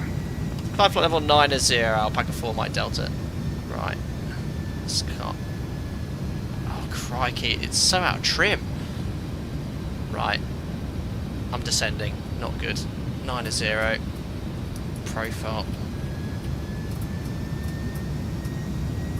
There we are. And now I'm just going to command 210 knots, which is the speed restriction on the SID. Pull. Okay. Ugh. Honestly, it's like flying a brick. Set standard. Right, standard set, passing 450, flight level 90. I am enjoying this. They are 210 knots. My slats are still extended, which they need to be because I'm below 220 knots. So I've got to leave the slats here. What's this, 25 degrees? Click auto flight. No, I want to fly. I don't want to. This is the autopilot, isn't it? No, I want to fly. Disconnect. Yeah, my aeroplane. I'm hand flying. Why would I want to click auto fly? I'm hand flying. Shut up. No, I'm hand flying the SID, guys. Well, is that the only way to get it to? If you want to hand fly, is this the only way to get it to accelerate? Oh my god, it's so slow to turn. I love it. Alpaca 4 Mike Delta, climb flight level 120. Climb level 120, Alpaca 4 Mike Delta. It's like a tank. Departure, Swiss 1 Lima Quebec, Febit 4 November, departure. Swiss 1 Lima Quebec, Zurich departure, sensitive, there we are. climb Set. flight level 9, Okay, I'm done now. So, auto flights, autopilot 1. And 210 knots, I can now accelerate to 250. So if I press FMS, no, it's still commanding 210, which is fine. That's the SID speed restriction. So look, you can see here on the SID, max 210 knots. So I guess as soon as I pass that, there you go, look, 250 knots, and then I can retract the slats. Cool, that was sketchy, that departure though. Right, slats up. I'll get rid of this, I'm not hand flying now. I've done all that. 400 feet profile, flap slats, auto brakes, stabilizer motion, auto brake off. Done all this, spoilers disarm. Alpaca 4 Mike Delta, unfortunately no further ATC available. Monitor advisory 1 to simulate free climb, and have a nice evening, bye bye. Free climb and Unicom 122.8. Thanks ATC Alpaca 4 Mike Delta, bye. There we are, free climb. I'm quite happy with that departure. Any feedback though would be really appreciated, because I've got some questions about sort of how the automation works, and if you hand fly, you know, it was commanding, it wouldn't accelerate from whatever we were flying, V2 plus 10, V2 plus 20 to 210, unless I pulled the speed bug out. Maybe if I'm hand flying, you've got no choice. Right, we'll do the after takeoff checklist and pre-cruise checks as well, so they're all off. They can come off as well. Air conditioning and pressurisation, diff, cabin rates that, cabin altitude's 1,000 feet, so definitely pressurising. Logo can come off, seatbelts as required, yes, we'll take those off on auto. There we are, after takeoff and pre-cruise checks complete, we're accelerating to 349 knots. What a brute. Excellent. Let's have a look here in chat. It's quite busy for me. Flyjet says Air DC, brilliant. Having stores, check to Dino Osina. Patrick says submarine inputs on the Yoka delayed for 1 minute. Yeah, it was really sluggish. Fedora FMS speed wasn't armed, so it didn't bug up automatically, I believe. So I listened to the airflow as well. That's really cool. So because I need to push this for it to command. So that's why it was commanding 169 or whatever it was. So I need to push FMS speed for it to command 210 knots. Got you. So I went to retract the flaps thinking it would be an Airbus and command a higher speed, but no, it was still commanding 169. So I quickly extended them again. But God blimey, when I made that turn at V2 plus 10 or 20 or whatever it commands, it was the classic Titanic in custard moment, as I've quoted before. Could not turn. Dynamo Cena, yes, thankfully I don't think the FO caught it. Mauritius, yeah, FMS speed automatically accelerates when passing the acceleration altitude value on the FMS takeoff page.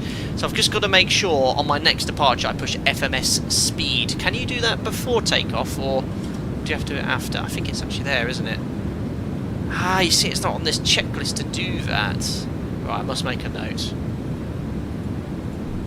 But look at that, guys, 350 knots now. Listen to the airflow. What do you reckon about this turbulence, guys? G-loaded camera. I don't think I'm a fan. I mean, in flight now, maybe, but it seems a bit too sensitive for me.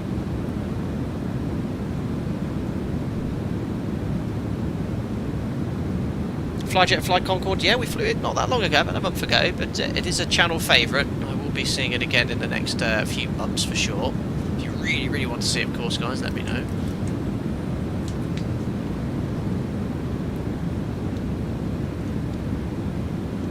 Yeah, leave it off. I'm not a fan either. Yeah, I'm going to go to what I've always used. It's too sensitive for me.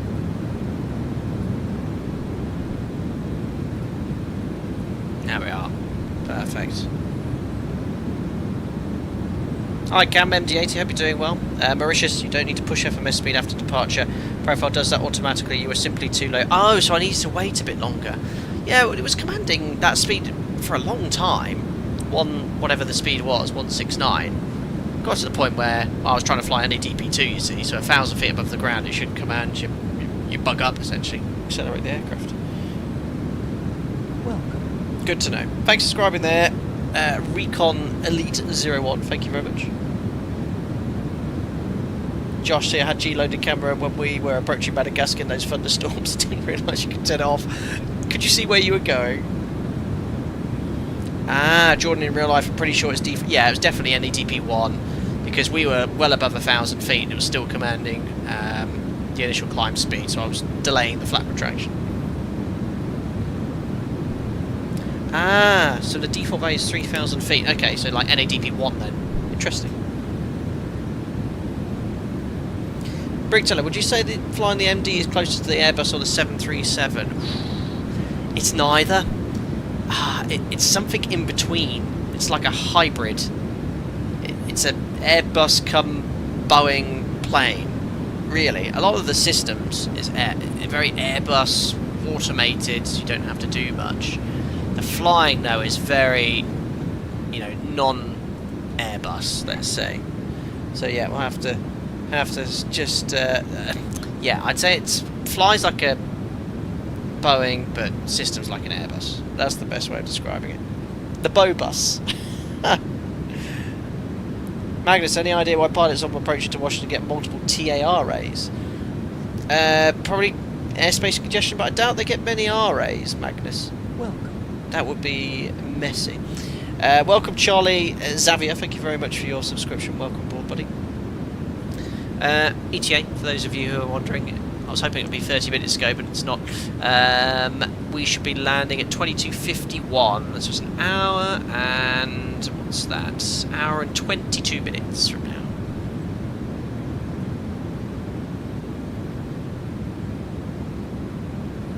now. Stefan, it's a McDonnell Douglas product and it flies like one, yes. But yeah, I don't know.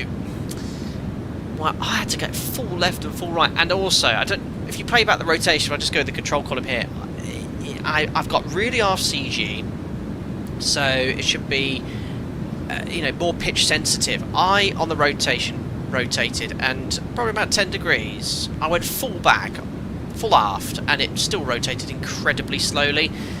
And getting my excuses in now, you've got to flare this thing at 50 feet. You can't any lower. And well, I think that's what you do in the MD11 anyway. But it's so sensitive and so insensitive in pitch. It's really sloppy and slow. Again, I've never flown this plane.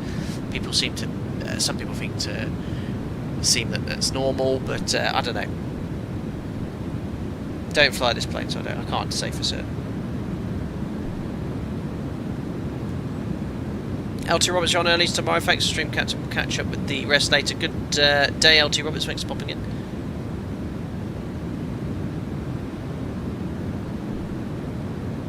Oh, Magnus, I've not seen that video, so I'll have a look at that. I don't know what the context is and what happened there. Hello, Mr. Internet Fest. I want you to do a backflip with the MD11. I won't be doing that, I'm afraid, today. Thanks for your suggestion. Mauritius, personally, the pitch roll sensitivity in X-Plane 12 seems very limited. It was much better in X-Plane 11. I can't remember the first few streams, but yeah, playing back the last couple of streams I did in this aircraft, the link to that is in the pinned comment if you want to see the other ones. Certainly in X-Plane 12, I've struggled with pitch in the flare. I did an adequate landing according to the butter calculator today, even though I flared at 50 feet, and just before touchdown I had full aft. It's, yeah, it's never been right, this add-on. And to make it as easy as possible, a few things I did was set the CG as aft as possible, so the pitching moment's less, and also fly. I think the suggestion is to fly 10 knots above your target speed. Sorry, 10 knots above VREF. About to fly over Innsbruck soon. Look. Actually, no, we'll be turning sort of southeast, but there's Innsbruck Lowy. We've got Edger, which is Memmingen, Munich. I can't remember what Echo Delta November Yankee is. I did consider downloading Ortho and going live weather, but I think sometimes it's nice to fly that nighttime, live weather, isn't it?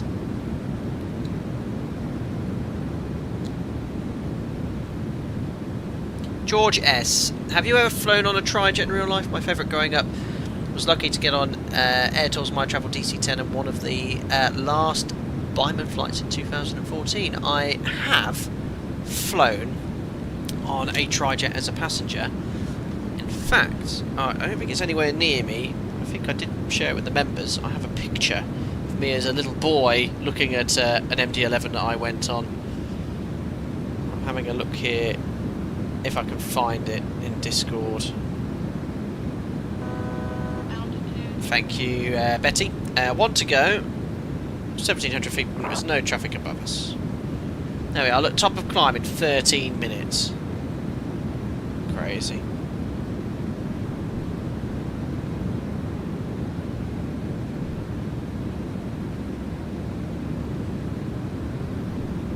Oh, I can't find the picture now.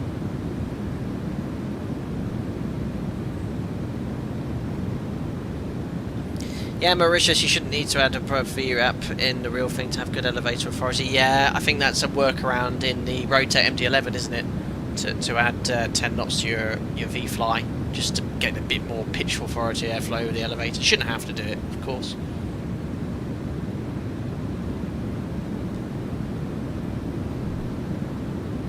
I really can. If you leave the auto throttle on, the auto The aircraft will retard the throttles at 50 feet. Was that normal practice in the MD11? I've always disconnected it in hand flow. November Yankee is Friedrichshafen. Ah, thanks, Freezy. 2 tons, you flew American Airlines MD11 back in 1997 to and from the UK. Fairly cool. Yeah, I don't think there's any passenger variants flying now, is there?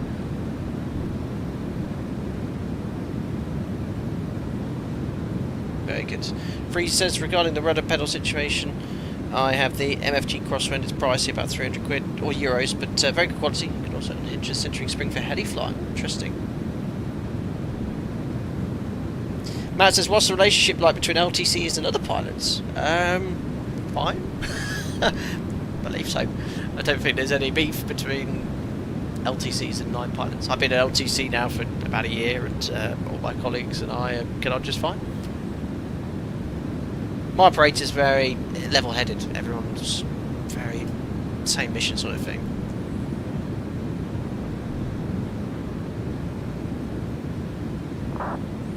George, brilliant. Never got an MD11, but always enjoyed the trip on the DC-10. Always stood out from the crowd. Very cool. Yeah, I mean, I don't know if there's any DC-10s now flying. The only one I can think of is that eye doctor that goes around in Africa. Isn't that a DC-10? Aren't any builds making a TriStar? Yeah, I've been on a TriStar as a kid as well.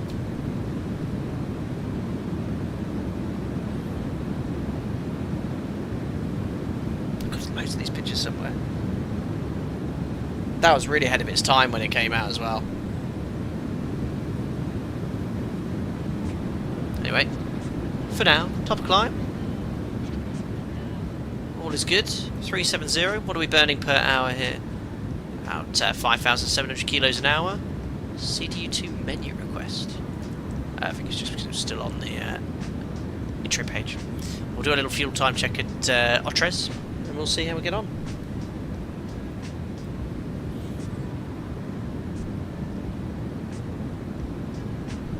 Yeah, RAF used TriStar. Yeah, they had loads, didn't they? Look, I mean, it's such a graceful looking machine. Yeah, very, very, looks very aerodynamic.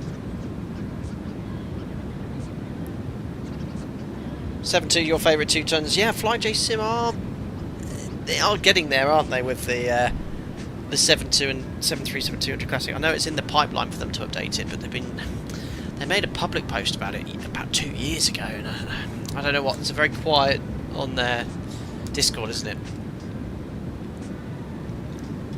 Let's hope we see it.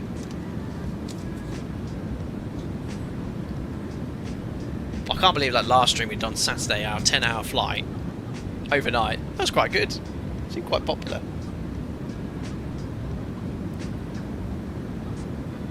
Roberto, hello Captain. Have you heard about the trading cards Delta Airline pilots hand out to customers? I think someone shared that with me a year ago or so. I don't know much about it though.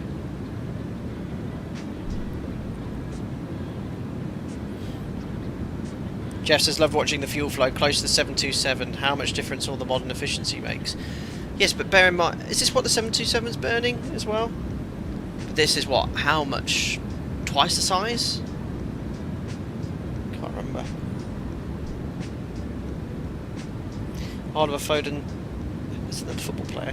Good evening. I had a question about the 7.3 and explain which is best Zebo level up. I've always flown a Zebo, but noticed a new one has popped up. Yeah, I think the Zebo's the core for level up. I think the level up has slightly better textures and the sounds maybe a little bit more refined, but Zebo mod still might got to. Phil Foden? I don't know.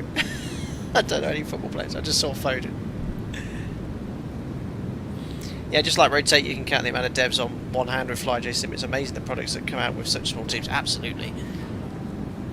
Yeah, I mean, this is a really good MD11. I know it's probably got a few quirks here and there, and the handling's a bit, I don't know, I find it questionable, but it's an MD11 you can enjoy and explain.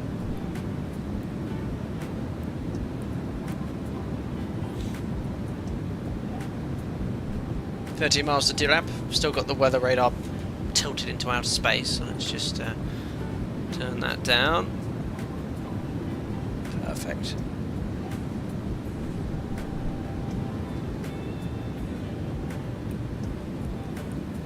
Daniel, how's the A350 Microsoft Flight Sim? Yep, last 2 streams did that. I do like it. Very nice indeed. I think it looks great. Flies well. I think the systems modelling isn't as in depth as probably any builds claimed, but it's still an excellent add-on. It's very good indeed.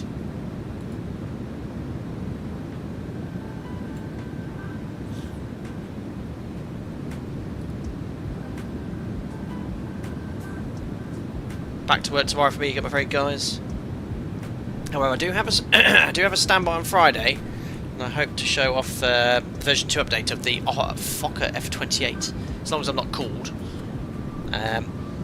Just like sent me a copy as well. I'm thinking of flying, excuse me, in the Congo, Democratic Republic of Congo. Something a bit different. Or there is a tropical storm coming into Brisbane on Friday, so that's an option as well. But it'll be Friday afternoon UK time. Captain, do you fly to Madeira at all? I'm not qualified on the Madeira route, so I've not flown it, nor do I do the Madeira training in the sim.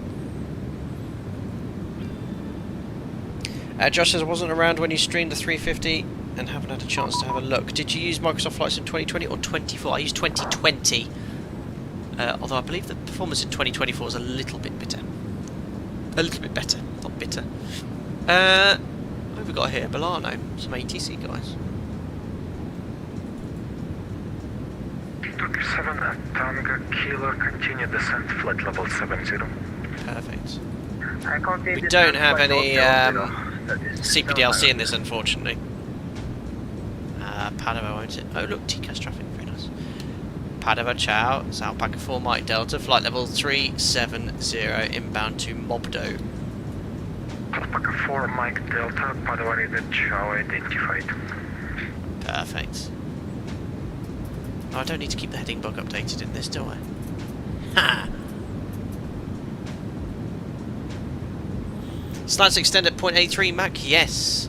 I'm actually below the maximum slat extension speed, so I could extend them if I wished, I believe.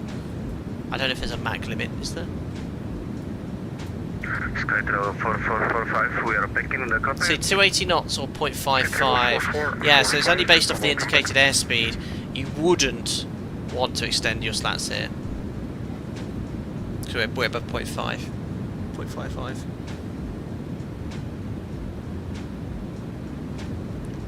Donna Mosina, will you play Fast Food Simulator with members on the second channel? We had great fun with Simbear and Edo. I did see some posts about this. What is it? You've got to run a fast food restaurant or something. Potentially. I'm busy this week. Well, maybe before or after work. I'm in the sim all week this week. Flyjet, does the slats extend when you extend the flap lever? I think it's the first detent for slats. Yeah, so I think as soon as you move that to up or 0, the slats extend. Don't quote me on that though. I think it makes more sense that they show for indicated airspeed, not Mach. Yes, just be aware of your Mach number though before you extend the slats. Alright, Tom, very soon. I'll have a look. I've been getting into my clay pigeon shooting, and I got a game for the VR and a gun stock. So I've been using the VR headset to practice a bit of that.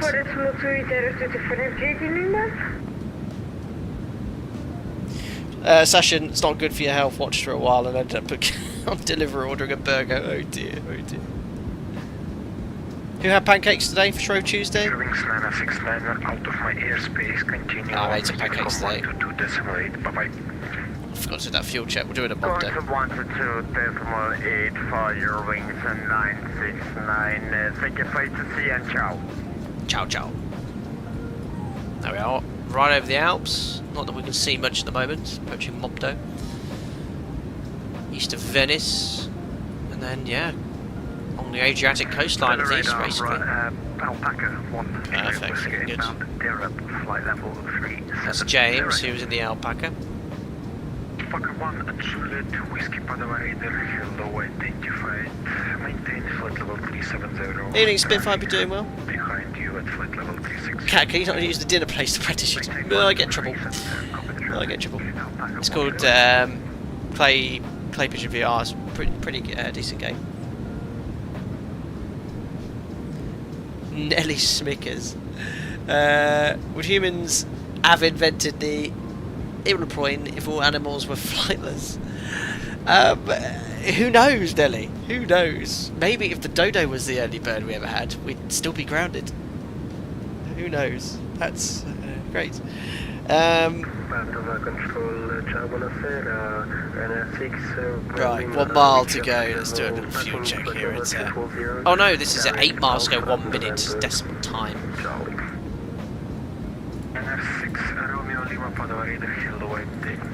Probably a bit down, or the fuel burn will be high because it's on the ground for ages.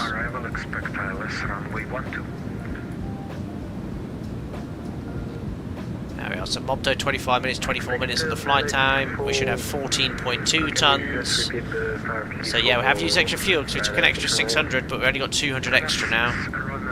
6.2 burnt. Where's fuel used? God, I don't know. 24663. Oh, so that's saying we only used a little bit extra fuel. Okay, that's fine. Is that the fuel used to on the side, or the fuel flow? Yeah, it's fuel used, isn't it? Fuel flow's here, 1910 aside. Oh, very good. Well, we're not hemorrhaging fuel. Oliver Foden, there is a mod you can get for snow. It's brilliant. It's a Fly with Lure script. I don't know if it comes up here because it's in Fly with Lure.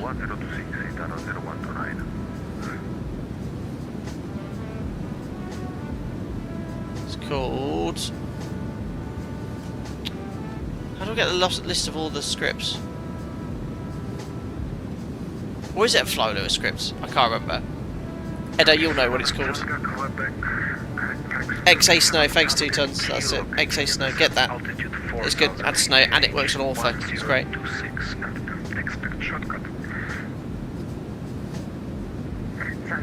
David R. Belida, good evening. Do you recommend the Fly Factor 767?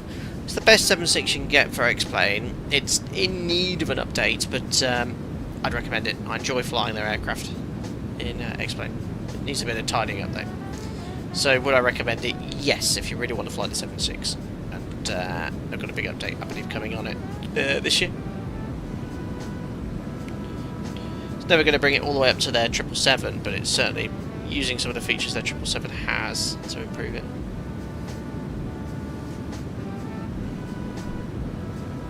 This thing is fast.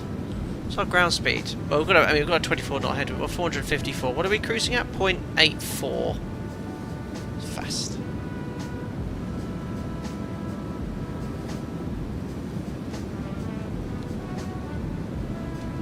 But I think, yeah, what is this? I think we've got quite a low cost index here. Yeah, 83. Max end. What's that speed? Not sure. Man, yeah, so I think both the 7.6 and 7.5 from Flight Factor are getting updates. Best thing to do is join their Discord to find out. 50, 40, 30. Flying Warner, 20, again. 10. No need, but your generosity is incredible. Thank you very much indeed. Jim went for a wee, has not returned to the flight deck and is currently eating his way through the cargo. Bad Jim. Bad Jim. Cheers, Sasha. Yes. Where is Jim? Jim.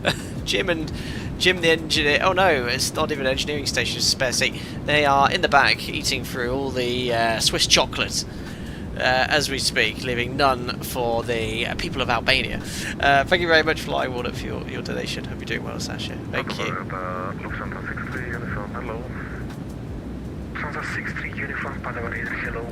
BK739 says, am I the only one who enjoys the CRJ? I feel like everyone hates it in real life and in the sim. Is this the Aerosoft CRJ? Is that the only one available? Aren't they bringing an update on that soon? They desperately need it.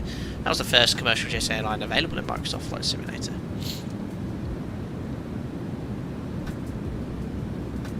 Yeah, awesome, thank you. Yeah, I love the 7.6. Yeah, then you'll enjoy the flight factor 767. You know, I think Don and most of the ones, they aren't that bad. They're really good. And I've only flown the 7.6 a few times. I've flown the 7.5 a lot more, and I've enjoyed it every time. Again, it's got some slight issues with pitch at the moment, I think. The pitch response is a bit delayed.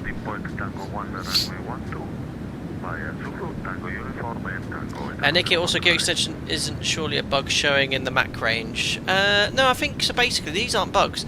The MD11 shows you the speeds and flap limit speeds on the PFD. That's a feature of the MD11. So I think if you look here, the gear extension speed is 260 knots, and you'll see G is pegged at 260. Slat extension is 280 knots. It's at 280. So it just shows you the max speed limit. Plot twist: Jim is Albanian, and the whole shipment was ordered by him. Brilliant.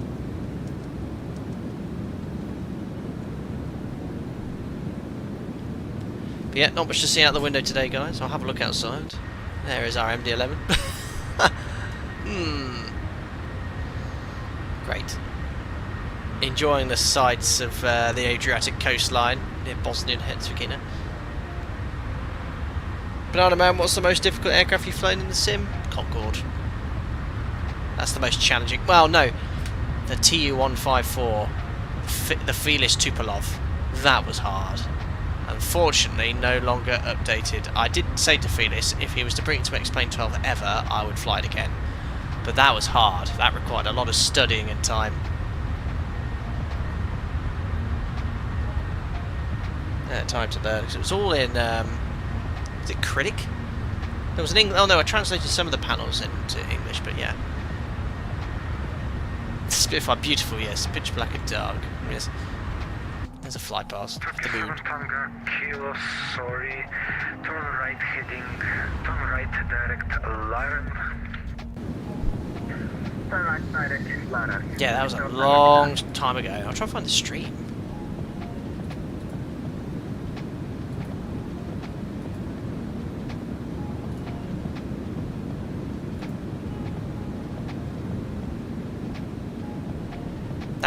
That was like 4 years ago I streamed that, I think.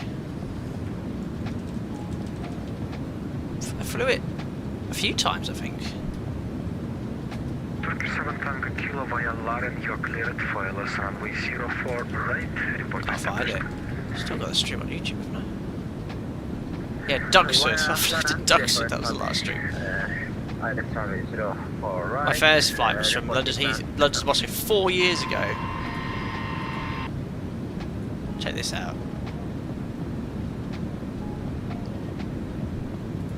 This is my stream 4 years ago. Oh, look at this. More Night Rider videos suggested. In between is Neil's dad. Can't play any of this. I remember... Was this during COVID? 24th of March 2020. Yeah, that was just during lockdown. Start of lockdown. I'm going to lower the nose. We've got 200 knots. That flaps up. Voice sounds the same. Look at this thing. This is hard. This is my old PC as well. I cheated, look, I had a GPS, but I couldn't navigate using this crazy Russian system. Yeah, we flew to Moscow. Look at this thing. Do you still fly FSX? No. Did I butter it? I think I did. I heard the little fan going off. This is into... I can't remember what it was. Continue on flight level 300 like this and now, so we can climb flight level 3. I bet I won't land as smooth as I did this. I think this was a butter if I remember rightly. The sound of this is awesome. No problem. Next time, form the top of the sun. Send flight level 150. A little bit of a balloon! Come on! What a float! Come on! Oh my days! I think this is the longest float in flight data in history. Oh, -6. Superb. That was a float. Oh, look at the replay on that. Such a cool thing.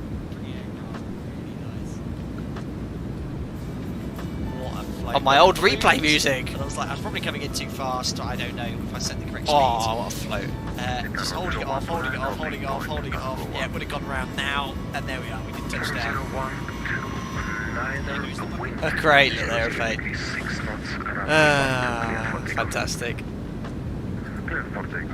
Those were the days. Don't know if anyone in chat there was here now still. 23rd of March was day one of lockdown, I think. Remember it as I started a new job today and spent a morning thinking I was going to end up unemployed. Yeah, so I think that was the start of... That was it. Crazy. Cammy flew on a Tupolev 154 Zurich to Moscow. Ilyushin, wasn't that? To THR, I don't know where that is, at age 14 or so. That was an adventure. Very cool. Don Racing, you joined next month, crazy. Greg Scott, you were there. You've been here since the start, buddy. Mauritius, the 145, the 154 was so floaty, always flared too high. Yeah, I think I always wanted it. Oliver Locke, any other planned streams this week? So if they don't get called off standby, we'll jump back into the Just Flight F28, the Fokker F28. There's an update for that coming out soon, and I've got early access to that. Fokker 4, Mike Delta, monitor advisory 122.8, good flight, bye-bye. 122.8, thank you very much to the ATC Alpaca 4, Mike Delta, ciao. Must stop saying thanks to ATC, because as I said this in real life, and I always say on VATSIM, it's not good.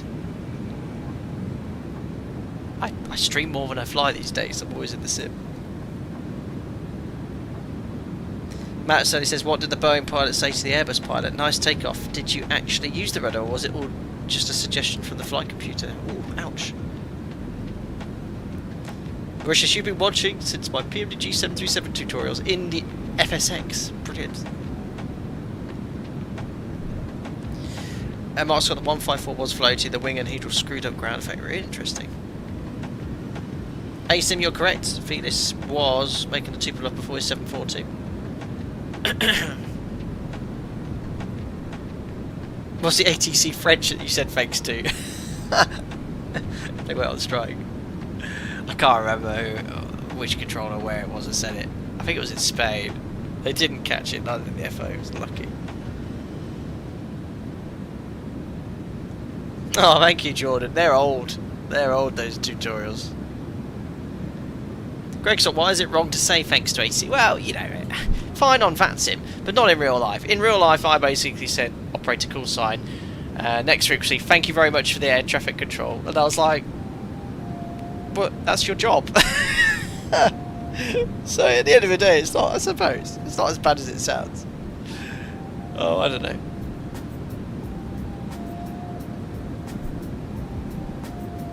Oh, well, thanks for joining me anyway. Generally, I always stream on my last day off before I do a late shift at this time. It's a really good way of adjusting my body clock. So we'll wrap things up, and then, you know, I'll go to bed about midnight, and then I'll be up a bit later.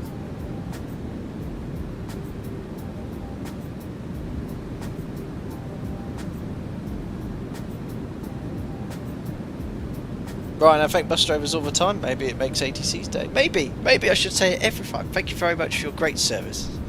But I said it, I was like, no, because that's what I say on VATSIM all the time. Because, you know, these guys are there as a hobby, you know, doing it as a hobby, and providing a service. I suppose I'm doing it the same for you guys.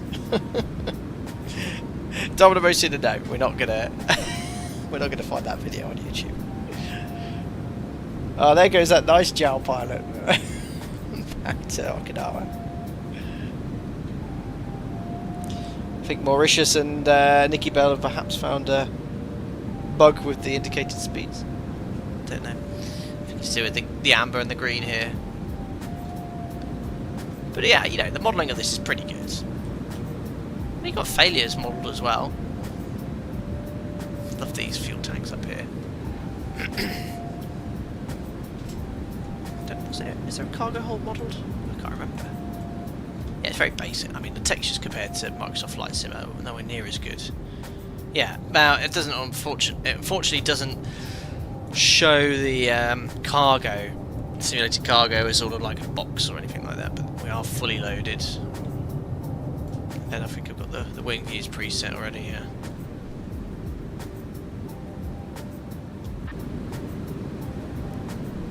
MPI, should we also say thank you to you? No. Not at all. Thank you for the stream. Yeah, PI, if you want to say that's fine. Brilliant. Brilliant chat. As long as you don't say CFO, I'm logging off. Yeah, I've had enough. Fantastic. Oh dear. I suppose we best do another stream soon with our career Microsoft Flight Sim career episode 8 with the grind. Let the grind continue in the Cessna 172.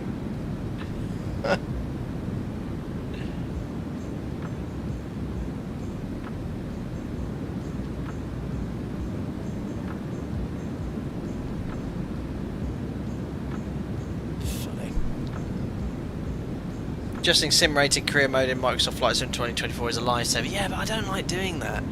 I don't want to cheat. Could set your speed MCP dial to Mac. Thank you. Actually, is that meant to be closed? I hope that wasn't maintaining that speed. Thanks for spotting that, Nikki Bell.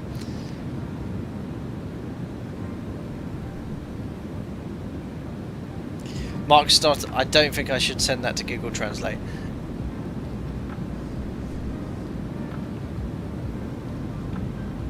Oh, yeah, at a pre-selected speed. Brilliant. I think that's been there since since after takeoff.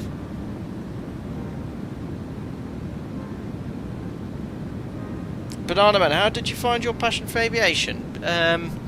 Family, really. My late uncle was aviation mad and has some very good friends in the Air Force who he got to meet.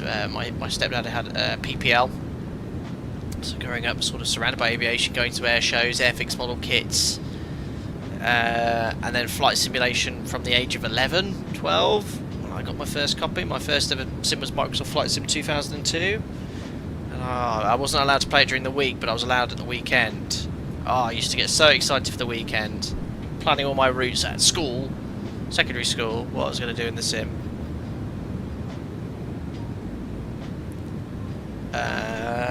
Russia says just press nav again. If it goes into heading, just press it again. I'm in nav. I'm good. So yeah, that's essentially it, Banana Man. Yeah, and then gliding, flew solo on my 16th birthday, got a private pilot's license. Just loved it from a very young age.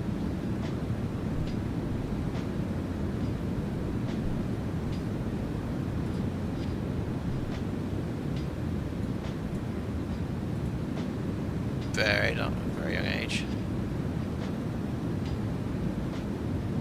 Don't know where the time's gone now. I was reminiscing. Hello, Swimming Climb. Just coming to an Airbus flight. They're okay. But I just understand the Boeing FSC more when I do the Airbus MCDU. Yes, I've got my way round the Airbus MCDU for a typical flight from A to B, but any of the in-depth systems, yeah, pass it on.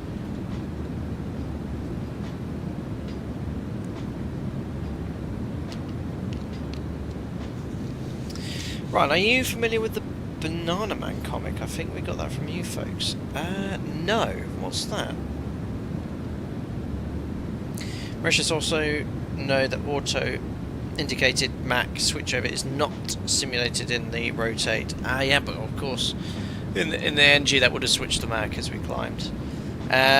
So during descent you have to manually switch back to indicated airspeed. Great, yeah. So if we try and maintain a Mac number in the descent, we're going to go very fast.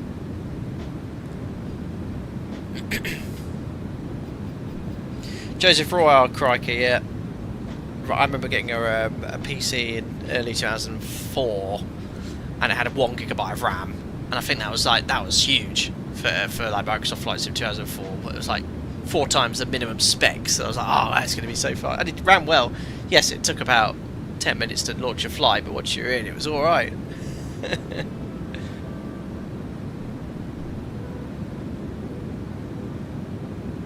Matt Surley, we've welcomed a baby boy into the world on the... Have you switched that over for me to work out 25th of February? Yes, you have.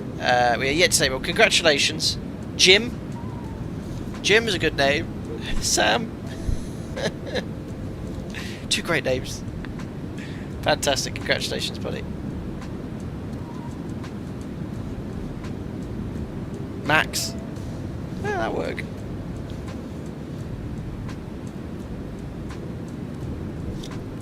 Ignore chat. You might get some interesting suggestions, Matt. Bob, Jimothy, brilliant. Neo. Matrix reference.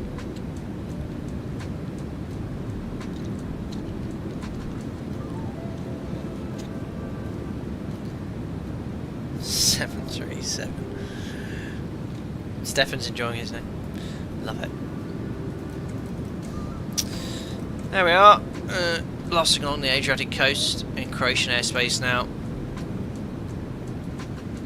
Is that Dubrovnik? Yeah. Or is it? Yeah, Dubrovnik. We've flown in there, haven't we, on a stream? Yes. I can't believe we've not been to Tirana yet. And to Albania. First ever time. No, I was just looking on the stream map. It's like, right, Zurich's busy, ATC, let's get some ATC today. And then I was like, ah, okay. Tirana, not been there. Quite a short runway. It's quite a small airport. We'll get this thing in though. I think the apron might be a bit tight though.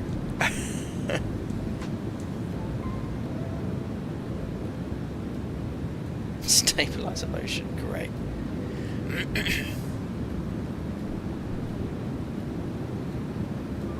Got you, Mauritius stream, Roger. Test sector. So in Climb Flight Sim, did you get the email I sent you with the link to the 200 that is flown in real life? Traffic. Great. Well, on that note, let's log off. Oh, there's no ATCers there. I think someone's just absolutely flown at me at full past. I'm going to look on the VATSIM map. Oh. I can't see anyone.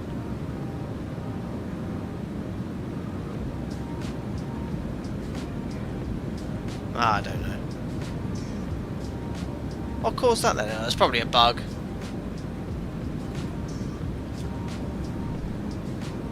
UFO, yeah.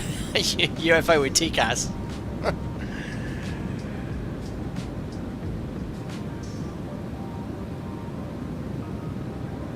Yeah, ghost traffic snowboat. Roger. Internet first to use VATSIM radar? Yeah, occasionally. I've just turned it off on Navigraph to see, but there's no one around me. There was an aircraft routing behind me, same routes, but they seem to have logged off now, so it's just me. And then we've got traffic here. That's James. James, didn't you take off behind me? I know James is a friend of mine. Yeah, I heard him there, but I took off in front of him. How the hell did you get ahead? Hey. Don't know how that happened. It's got the same speed, so we've probably got some distance now. UFO ahead, push down, sky, push down, brilliant.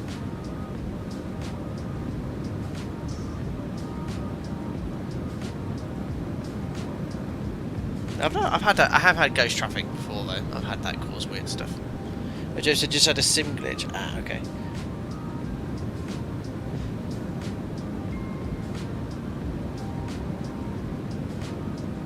Oh, James, you're fine. Carry on. It's all good. Sufficient spacing.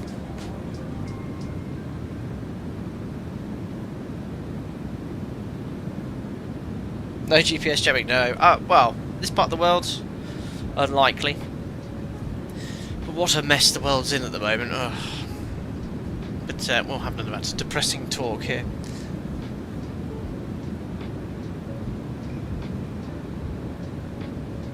Oh, yeah, I've done that accidentally on a stream once, Martin Kill. I went Alt-T and we landed, and it was like the landing rate was like minus 9,000 feet per minute. I accidentally pressed Alt-T, so the ground sim rate had been increased. UAP, unidentified alpaca phenomena.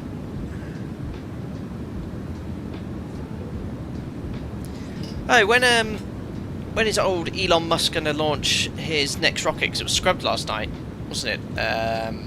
For whatever reason. Is that tonight? They're going to try again today. Launch 8 of the Super Heavy rockets.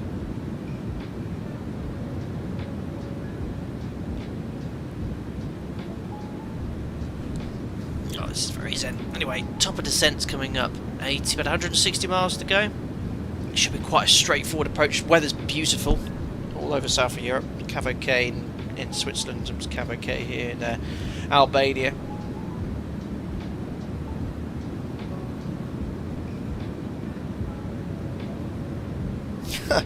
Yes, possibly right. So we're climbing yet. True, Tuesday today we have pancakes.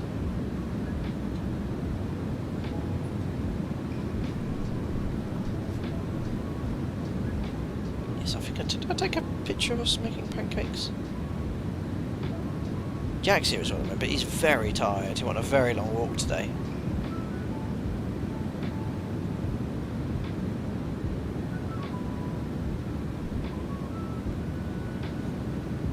Hello Roberto Martin, do you support a specific team driver you support in F1? Oh, I could be very patriotic, and I do wish all the British drivers the best, including Lewis Hamilton. I think this season's going to be quite interesting. It seems to be very tight in practice. And then first race is... how many weeks? I don't even know. I've been so busy. But yeah, good season potentially this year.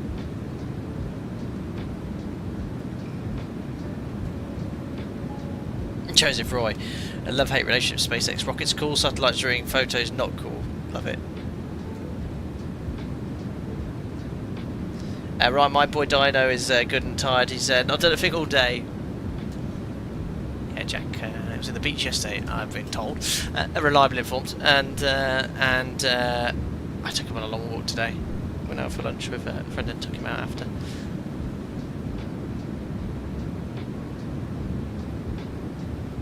If you wondered what I sometimes do while streaming, sitting down is hard work. So I'm now standing up. You can check out my blue jeans. I need to get one of those standing desks. Sitting down for a job doesn't help. Streaming isn't helping either. As I rapidly approach 40 years old, at some point in the next 10 years. I'm trying to be a little more mobile, not sit down all the time. 21st, 23rd of March, a couple of weeks to go. Very good. Fly jet, do push-ups. What, right now? Do star jumps? No.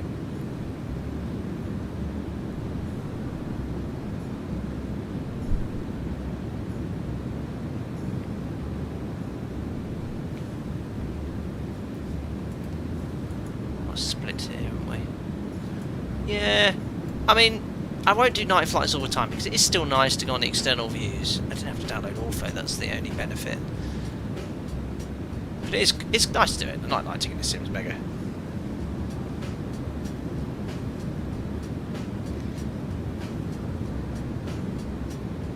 Oh, 16th of March. Ah.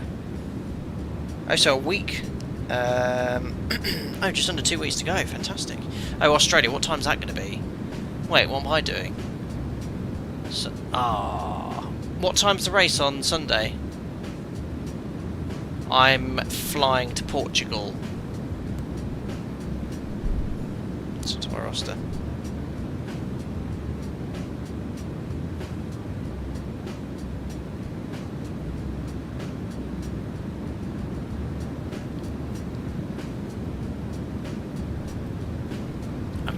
Yeah, it'll be early, won't it? It'll be early on Sunday, UK time. First race has always been in Australia, hasn't it? Traditionally. Yeah, 4 AM. Well, I could listen to it on the radio on the way to work. I'm on earlies. Yeah, the race will be finishing as I take off. Great.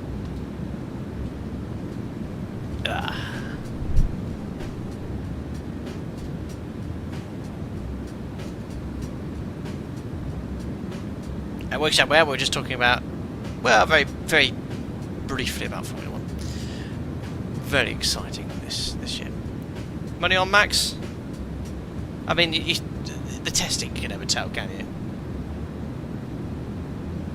FlyG, yep, training all week. doing some checks, 2 checks, an OPC and an LPC, and then some sim training.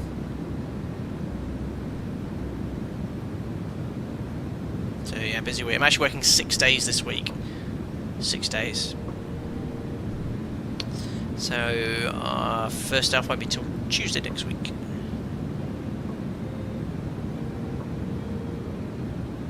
Joe's testing is anything to go by, which it isn't. My mad science. Yeah, didn't he do really well in Williams? But is Adrian Newey's design already come through on his on the new Aston Martin? Alex, can you tune civilian radio stations on the aircraft radio? Now, the NDB frequency can be on the same band as some radio stations, but I've never managed to get it to work.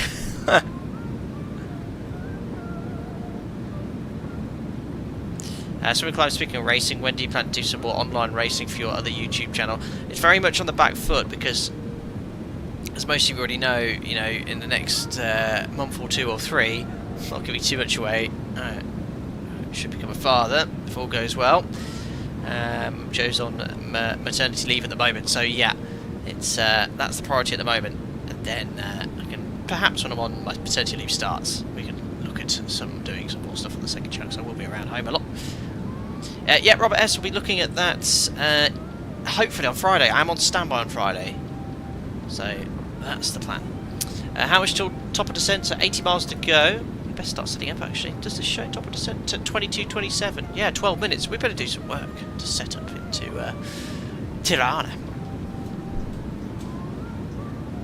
Delay the flight, Capital. Yeah, sorry, crewing. We're just going to delay the flight because watch the end of the Australian Grand Prix. Cheers, Rich. Thank you. Yeah, pretty much right. I don't think there's any radio stations that are using that. Not many. Right, so X-Checklist talks about setting up the FMC. So let's have a look at the star first. Now, I did a little test sector earlier on today, and it was interesting. This VNAV descent, or whatever they call it in the MD11. Essentially, I had to jam the flaps out. It was well above 120 petac, and that restriction actually left us high. So it passed about 150, and I was about 5,000 feet high. I was like, that's weird. So we'll see how we get on today. But anyway, look, we're going to be routing in via petac, which is Dubrovnik's currently inbound, and then after Dubrovnik direct to petac. Petac's 120 above. So you can see here, look. Why is it not reading this restriction? Is that a nav database issue? See, it says 120 above at petac, but petac here is showing 6,700 feet. So I've got to put 120 above because that is the restriction. How do you put it in? Is it the same as Boeing? Yeah, like this. So altitude error at Foxtrot India 17 apparently. So that's set. 120 petac. It's a level we're going to comply with. Then it's direct to Indal. Indal 4,000 feet above checks. Volvi 4,000 feet. Might be petac waypoint from the flight plan overlapping with petac waypoint from the star. Could be. There's only one petac there though. Anyway, it's in, and the restrictions are good. And at 262 knots, and then 216 at Volby, which is the extended centre line. 4,000 feet. For RNAV systems with holding, talks about functionality of the systems, transition level, how it changes for QNH. If you lose RNAV capability, to inform ATC. And it'll be straight onto the ILS via Volby. So Volby, ILS frequency, don't need to set anything, it's an MD11. Oops, I've got to set standard though here. So sensitive. Yeah, so 1091, course 169, minimums for the ILS, 355. So I'll set that now.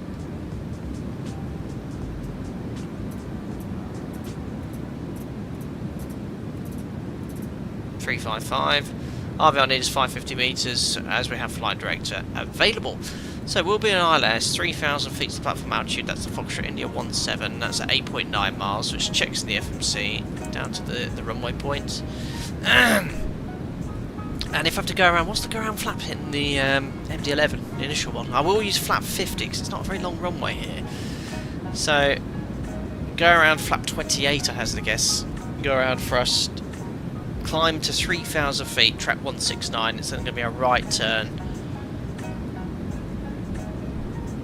Max 215, track 236, to intercept follow 196 from Tirana, hold at Talu. That's all coded, look, runway 178 to Talu to hold. Great.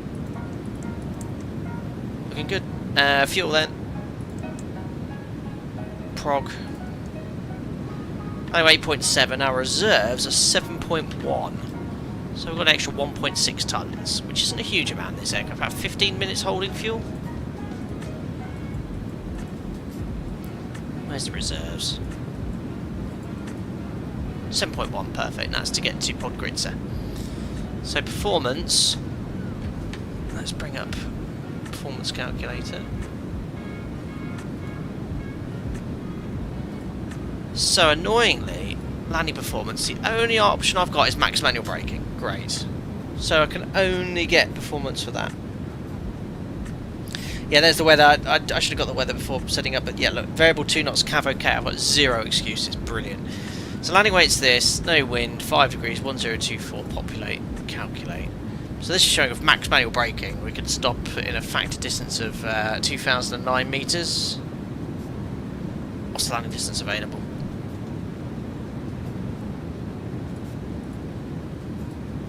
Let's have a look here.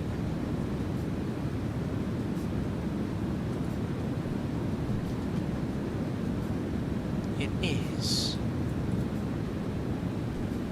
2,400. So there's no. I've got max manual, but I'm not going to go max manual, so cook the brakes.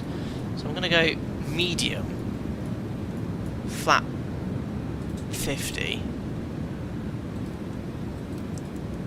and VREF 150. For the aircraft at the moment, its current state, I'm going to fly 160, because it's recommended to fly VREF plus 10, and we'll vacate at Charlie. If we don't make Charlie, we'll go to the end of Bravo. So it's long enough, but parking, God knows where. Somewhere on the apron that can squeeze me. There's some hangers there. I might plonk it down there. Huh. There we go. Flap 50. Yeah, huge flap angle. There we are. Essentially set up and checked everything. Lovely straightforward approach, which is what I need at 11 o'clock at night.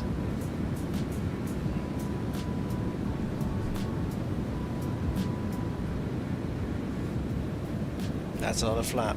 That is. Just catching up on chat here. E-Aviation said Thursday, me and one of my college friends have got a meeting during our college lunch hour at Manchester Airport Group about London Stansted Airport expansion plans. Very good. Yeah, they're expanding the terminal, I believe, in Stansted, aren't they?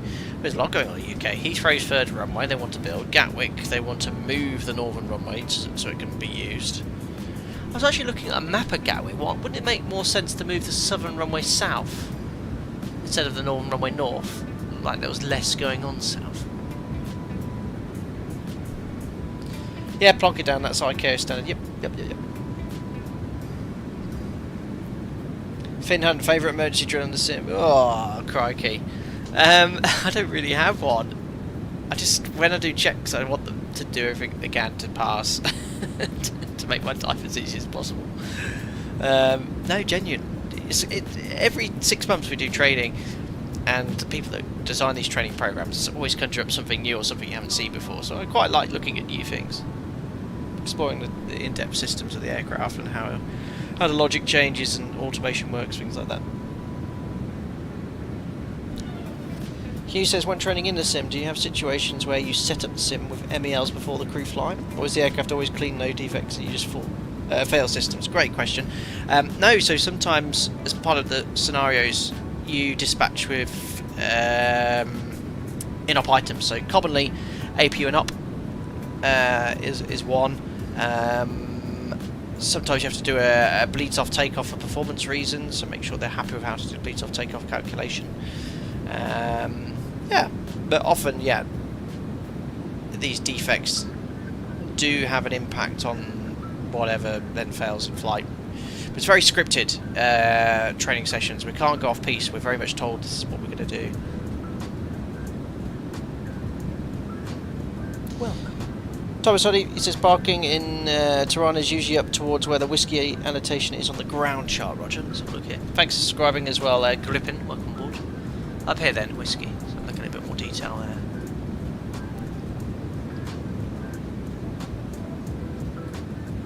Okay. I'll go on apron 200 if there's space. That'll work.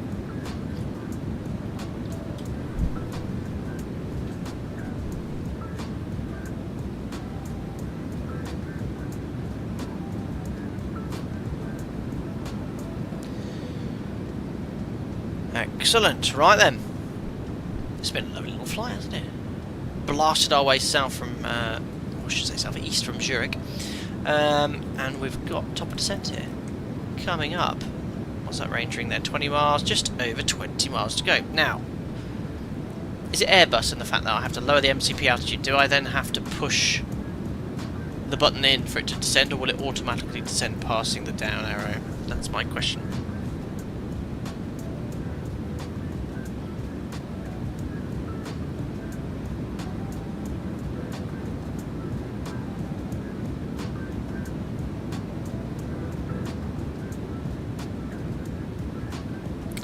See. So I don't fly these aircraft enough. I've got so many aircraft now to virtually fly and learn each time. It's usually a year in between flying them. Last time I flew this was over a year ago. Oh. It's armed so it will auto descend. Roger. In that case then, imagine we're being cleared when ready to descend to flight level 120 PETAC. Set 120 now. So that's on Airbus-y, that is. It's very Boeing-y. Perfect. Yeah, we flew this aircraft across the pond once, 2 years ago. Madrid to New York, I think it was. And I was at 320 for the entire sector because of traffic. God, that was a long stream.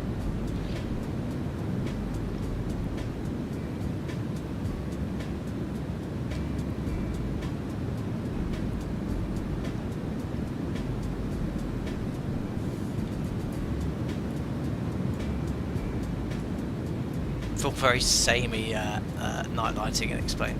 I don't like those reflections of the FMC in the window.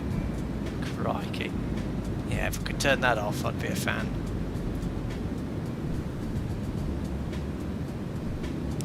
Jordan, isn't there a 737 Classic coming in Microsoft Flight Simulator? Someone's making a 400, but it's very expensive. Or it's subscription based, isn't it? Interesting choice.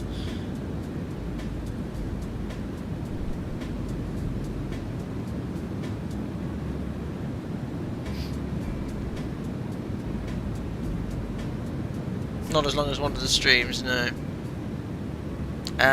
What sim is used in the sim? Oh, Stefan, it's not a sim, it's not P3D, it's not X-Plane, it's not Microsoft Flight Sim, it's a proprietary data in-house from the manufacturer, so Boeing would have put something in there.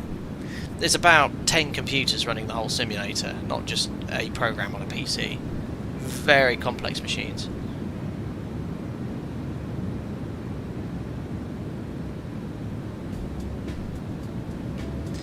Yeah, since the release of Microsoft Flight Simulator, there has been some aircraft which... Vertalert, love that. There's been some aircraft I wanted to stay clear of. I wanted to stream the Local Legend 707 when it came out. I flew it and it was so bad. I said, no, I can't stream this. It was that bad. Anyway, down we go. It's past top of descent. So now it's maintaining 0.83. And will that convert to Mach? Is that what you were saying? Yeah, I can't remember. Oh yes, there is an aircraft ahead of me. It was James, a fellow Alpaca Airways pilot, a good friend of mine actually. He somehow magically teleported in front. Rose, you said before you type rated on the Classic. Yeah, so 300 to the NG to the max, but never flown the Classic. Or had any sim experience or training on it. Would require some differences training. FlyJet, do you do your training in a full flight? So type rating's a mixture of initially fixed base sims, so to learn all the procedural elements of the training, and then you move to full flight to learn how to handle the aircraft.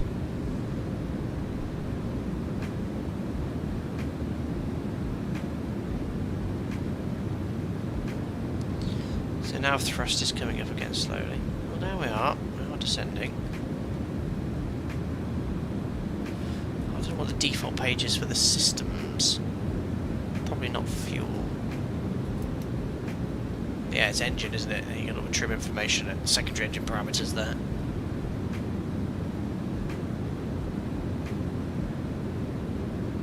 FMS speed will revert back to indicated airspeed. The speed on the FCP won't automatically. Ah, okay. So I need to press indicated airspeed like that. Bob said I want to maintain that now, so push. There we go. Yeah, it should be an engine, perfect. Excuse me, guys. Croak. There we are. There's Dubrovnik.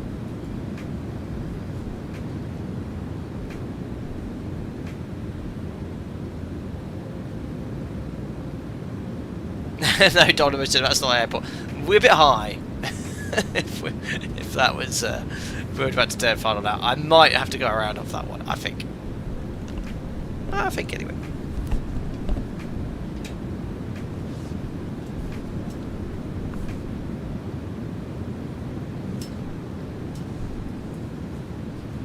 Oh, no, I've pre-selected a heading. How do I pre-select a heading, if that's such a thing? Stucker, yeah. So fly the runway at 20,000 feet called a garage. I don't know what that would be called. So what's going on now? Is it getting a bit high?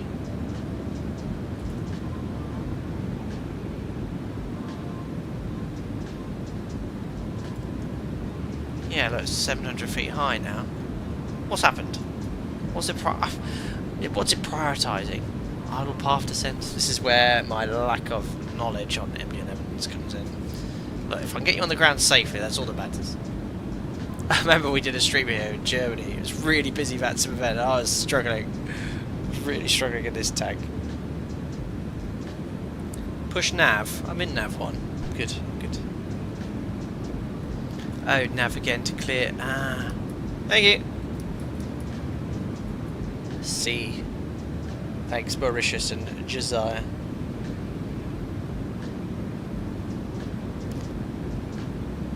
On 24,000 feet.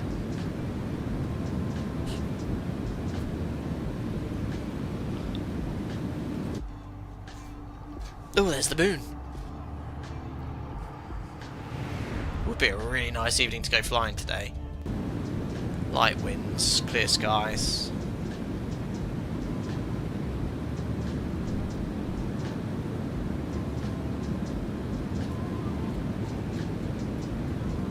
Beautiful.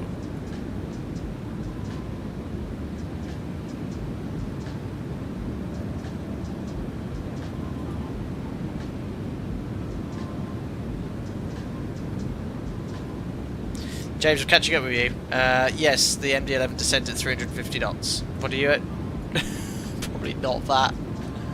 Yeah, we can see you ahead.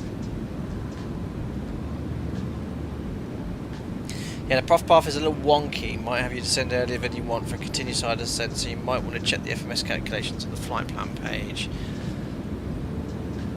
Still got this out error. How many miles till touchdown? Yeah, 100. So this would suggest we're very low. But now we're only doing 800 feet per minute with thrust on. Interesting. So what's the profile doing now? So this isn't very efficient. We're doing a very shallow descent at 1,000 feet per minute with a lot of thrust on. Turn the music off.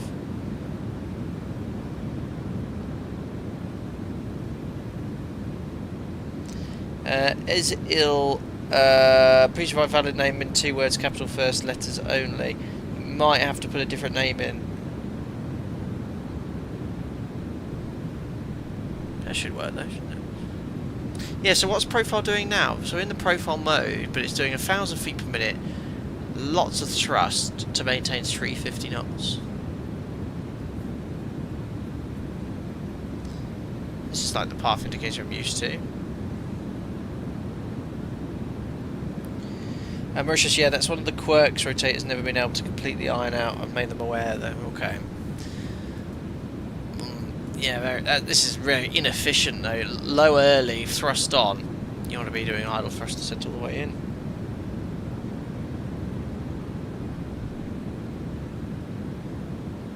Yeah, that would be a number to call to 20,000 feet. Yeah, I think ATC might have queried that first though, Stefan Powell.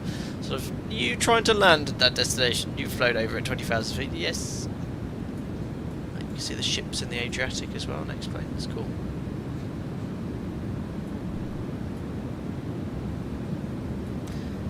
Yes, this is this blue arrow where it's going to reach the MCP altitude. What? Yeah, that's not right.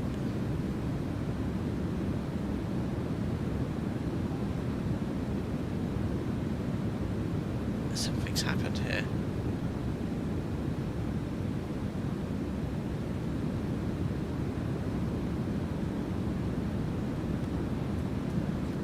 Yeah, I'll keep an eye on that.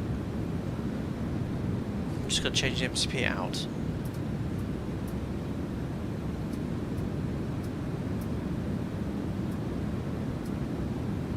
Yeah, so it's reaching 12,000 feet here, way before Petak. But that's going to leave us high anyway. Interesting. Yeah, good luck. So yeah, it needs a second name, I think. That's what the seatbelt signs are. Minimums. Approaching minimums. Turn the lighting down a bit there. There we are. On, perfect. Robert, 16 months, buddy. Thanks a lot for your support as a member. Do you remember your first flight in the NG? Your feelings like, that's my first hands-on. It must be crazy, that feeling. I do remember my first flight. Back in 2011, I started my tyre rating. It was beginning of 2012. First flew the 7.3. I do remember it very well. And yes, it was sort of a I've made it moment. And, you know, you go through all your flight training, all that ATP out, and you realise, yes, now I'm flying a commercial jet airliner. 13 years ago. And now I train people to do that. Not to the real aircraft, but I do the preliminary circuit training now as a Tier E. My operator needs to be a Tier E and line trainer to do the initial circuit training. So I've started doing some of those sessions. It's good fun. Used to do it as an SFI, but they made it so Tier E's and LTCs can only do it now, or dual Tier E LTC.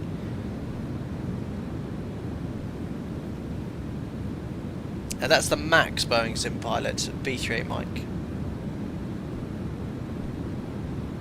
CFVS moves the arrow. No, the arrow is linked to the MCP altitude. Look, if I change the MCP altitude, you see the arrow change. Look, see. Although it seems to change massively for 500 feet. Interesting. I want to be at around 12,000 feet at Petak, but then I've got to get down very quickly. So how many track miles is that? 13, 7, so it's 20. Volby is 14, so 34. Yeah, that restriction leaves me about 2,000 feet high, Petak. So as soon as I pass Petak, in fact, prior to Petak, I'm going to bring the speed right back to sort of the up speed. Otherwise, we're going to end up high.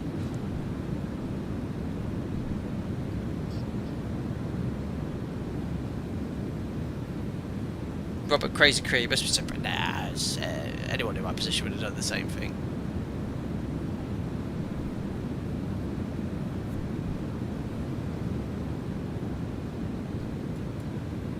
But yeah, the profile mode, how it works in this MD11, I don't think is. We're descending at 1,000 feet per minute, $350. I mean, that is not fuel efficient. We're burning. Should be. We could have had longer of 370 and then descend with less thrust.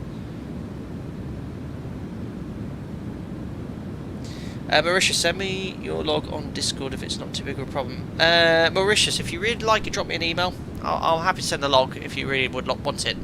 Drop me an email now on the About section, and I'll whip that off after the stream. I'll make a note of it. If it helps improve the aircraft, then I'm happy to do that. Just mention it was me for the stream. And that's the log.txt file. Tell me what it is you need, and I'll send it. Everything that helps improve these aircraft for you.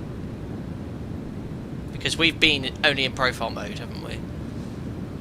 But, again, I'm not type rated on this aircraft, don't know much about it, so I can't tell you if it's massively different.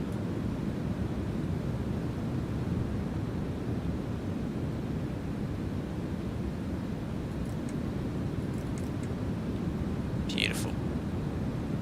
So Petak's coming up, 20 miles. I'm going to start going outside of profile mode anyway. So if I dial this, this is now VS. And I am going to pull this, guys, and bring the speed back, because I'm not going to make it in. And then you set your speed, then pull it, don't you? Yeah, we are. Auto throttle's now commanding 218 knots, which I think is the up speed. We'll do 220. Pull. Great. So the idea is we'll get to 220 knots at Petak, and then we could trade that speed. Trade the altitude for speed, or just extend the flaps. So this does leave us high.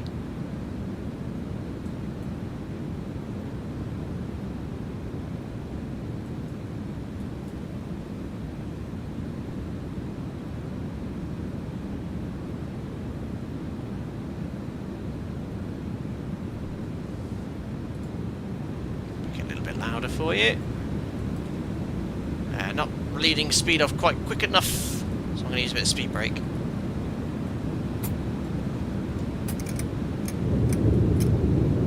That'll work. Can't see it, but you can hear it. Speed brake is very effective at high speed. So now I'm just going to fly in sort of basic pitch modes, VS, level change. Actually, how do you do level change?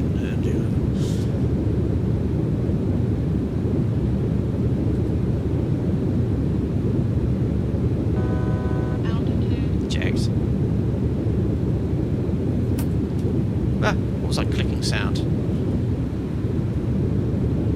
Anyway, there we are. Approaching Petak 120 above. So when I've got 7 miles, when I'm 1 mile before, I can step down to 4,000 feet, which is indow. I need more drag. Oh, is that full drag? Yeah, I think so.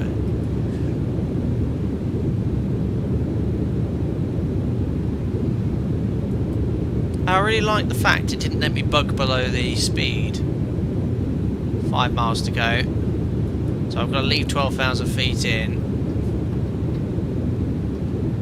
We cannot go below 12,000 feet until we pass Petak. Stabilizer motion. There we are, so I can stow the speed brake. There we are. Thrust is slowly coming up to maintain 220 knots. 3 miles to go until Petak. And then I've got to get the flaps out and speed brake. I've got to get down to 4,000 feet by Volby in 20 miles. That's going to be interesting. I didn't do this on my test sector, by the way. Right, 2 miles. That restriction leaves you super high at Petak for straight in. Right, there we are. 1 mile to go. So 4,000 feet. If I pull it out, is that level change? No. Pull this one out. Yeah, level change. Pitch, idle clamp. And I'm going to have to get flaps out. Where's my blue arrow for 4,000? There it is. Okay. So now it's idle thrust, 220 knots. Great.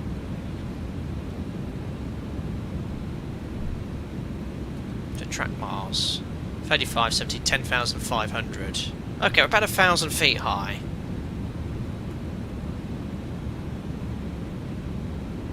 Oh, don't forget to correct heading cell. Thanks.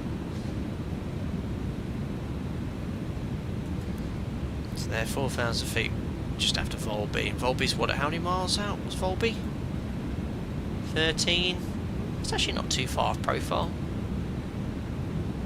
Just keep an eye on it. This profile showing me on path, but I don't really trust it at the moment.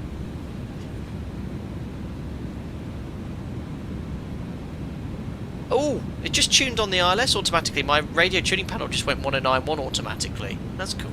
And look, you can see it's all tuned. Just need idents now. Right, what's the QNH here? So 4,000 feet QNH 1024. That's not going to help my profile. That's set. Right, I'm going to have to get that speed brake out again.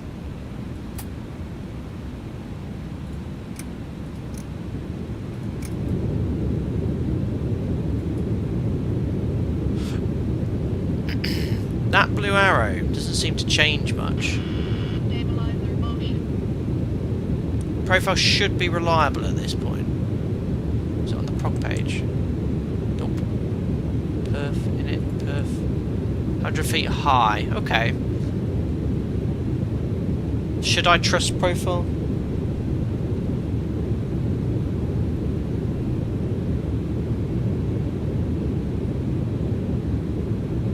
I kind of enjoy doing it in level change though.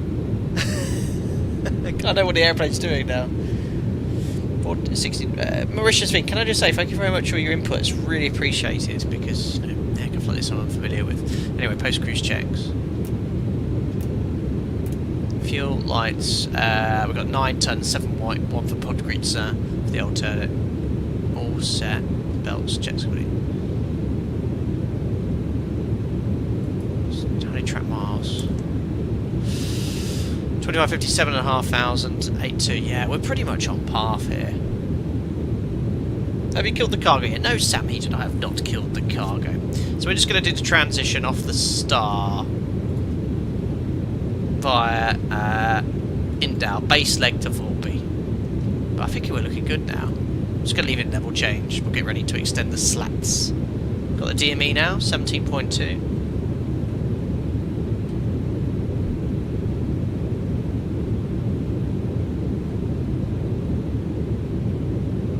Still got that speed brake out. So what I'm going to do is stow the speed brake. I'm going to go VS. And I'm going to extend slats now on base leg. So slats coming out. And what can I safely bug now? 180? And I've got to pull it to tell the order. No, push. Pull.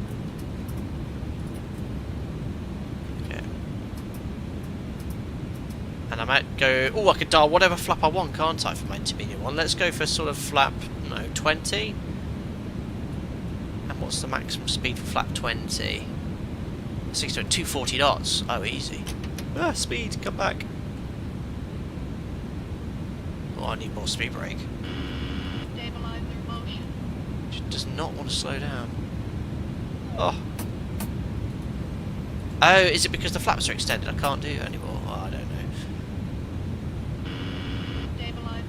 Coming in hot. 220 knots base, that's okay. A little bit faster than I should, but we're looking alright. Yeah, 4,001 to go. And I can step down to 3. Hopefully it will turn base for me. There we are. We're good. 180 knots on base. Come on, turn, turn. Is it going to overshoot? 15 for approach, roger. I've got 20. I'll quickly dial in 15. No one will see anything. Retract, please. Oh, look at the elevator change. Oh, I don't know if you should be doing this when it's currently engaged. Oh, look, there's the ILS. But it's not turning base, is it? I think it's going to go straight for the localizer, isn't it? Come on, turn. Guys, I'm going to go flying through the localizer here. Oh, it's turning, finally. Welcome to the party, LNAV. Approach. 1 dot low, not bad. Oh, actually, I take it back. It's turned perfectly. Come on, auto throttle. Maintain 180. Don't go 8 knots slow. Look at this. Localizer glide slope capture.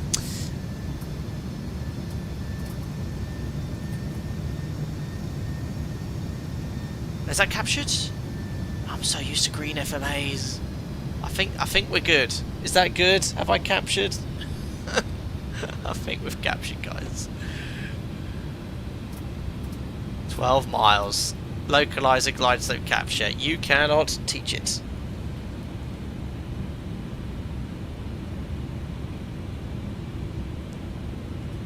Yeah, it wasn't slowing down, was it? Mauritius had the speed brake out, flap 20. It was really...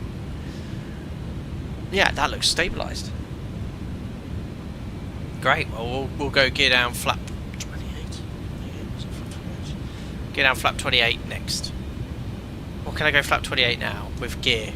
Oh, so many questions. Yes, I think I can. Let's go flap 28. Can I push this in like an Airbus, or do I have to bug the speed? It's flap 28 anyway. It's not moaning at me about the gear.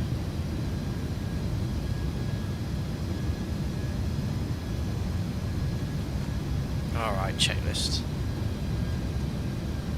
Flap selector, minimums, lights on, done all this. Standby altimeter set, stabiliser motion. Oh, it's a bit aggressive on pitch there. Spoilers armed. Already done. Yeah, so all I've got to do is land it. Right, disconnect the auto throttle or leave it in? 2500. Thanks, Betty. I'll configure about 7 miles gear down, flap. Whatever it is.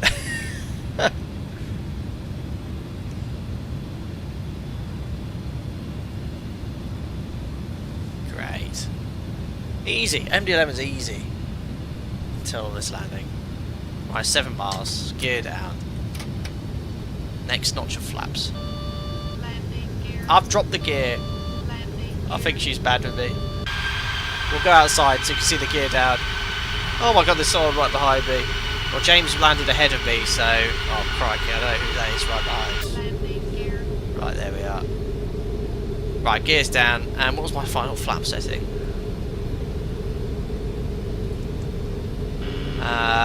So we said we're going to go 160, didn't we? Which I'm already doing. Right, full flap.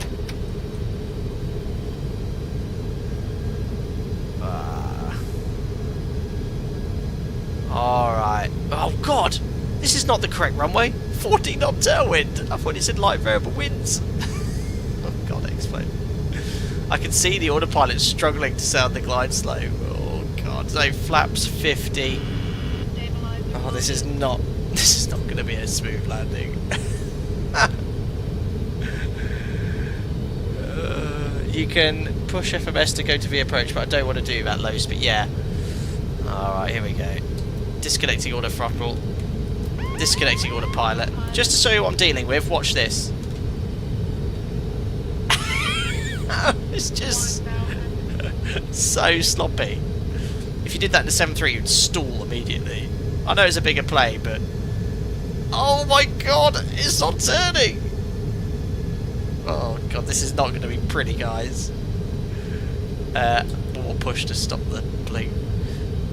Oh god, I've got a 13 knot tailwind as well. Disaster. Ground speed 170 knots. Max reverse. Miffings 160 knots. Come on.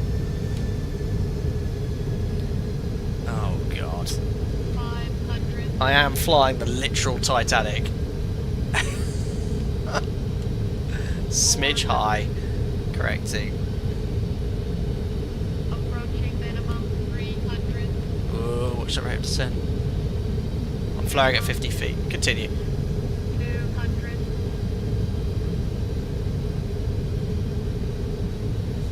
100. Come on. I'm starting the flare now. 50, 40. Fall back. Fall back. 10. Fall back! It's just... I've bounced, but reverse is already out. I can't. I don't know what's wrong with it. Right, we're down. Did you see that? I had full back and it just would not pitch up. Ah, the hard landing is continue. Manual brake. Cancelling reverse. Ladies and gentlemen, welcome to Tirana, Albania. Oh god, I literally went like that. What? Did you see me? I was like this, and it just, yeah. I flared. I started the flare at 100 feet with full back inputs, and I still landed at 300 or 400 feet per minute. Watches won't be in perfect time now. I can't. This plane just can't land it. The sim. I'd like to think it's not all me and technique. Something ain't right with this add-on. I swear. I remember how it flew in X-Plane 11 or earlier builds. Great.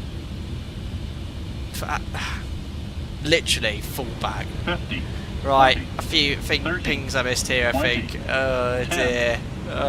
Kelly, thank you for your $1.99. Appreciate it. Said I just called it. I Brilliant. just called IT. IT? Oh yes, call IT. Tell them I need a new Minimum, computer minimum, for approaching better minimum. peripherals. Thanks, Skittish 17 months, ladies and gentlemen. Welcome to Tirana. Chiropractors are on standby. Brilliant, brilliant. I also had R. Kelly donate, which didn't come up because I had Yoke come on.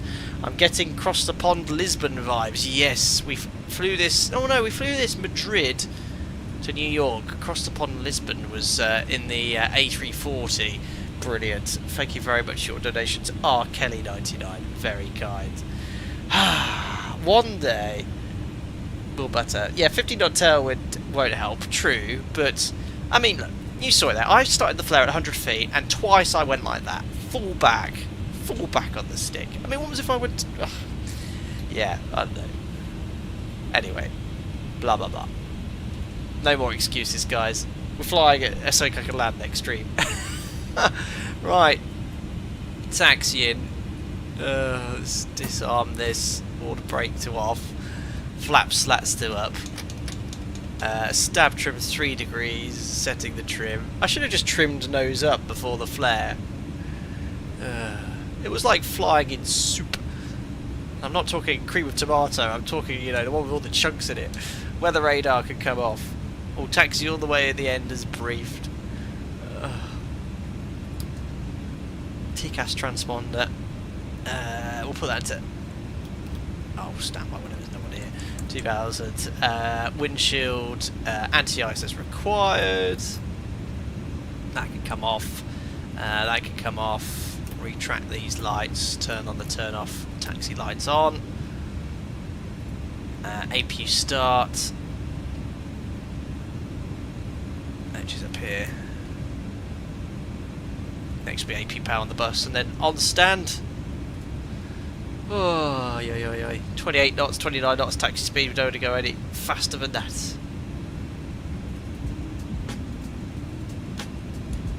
Yes, glad we've got the G loading thing off.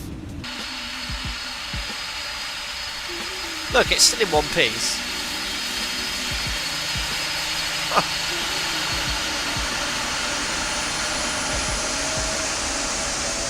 What a tank.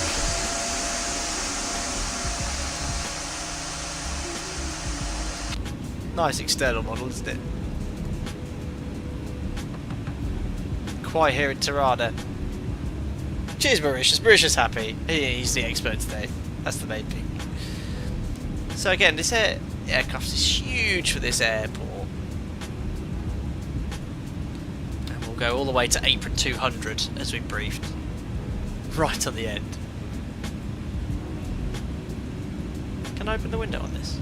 Just for cool. I don't think you can. Yeah, I'm not looking at chat. Maintenance. I see a lot of things about, you know, maintenance, blah blah blah. Love the lights on this look. You see them extend out. It illuminates the hangar. Super cool. So they come out under the fuselage. Right, I don't know if there's any stand here. We'll just make a little turn. No, we'll just park right in front of the hangar then. Apron 200.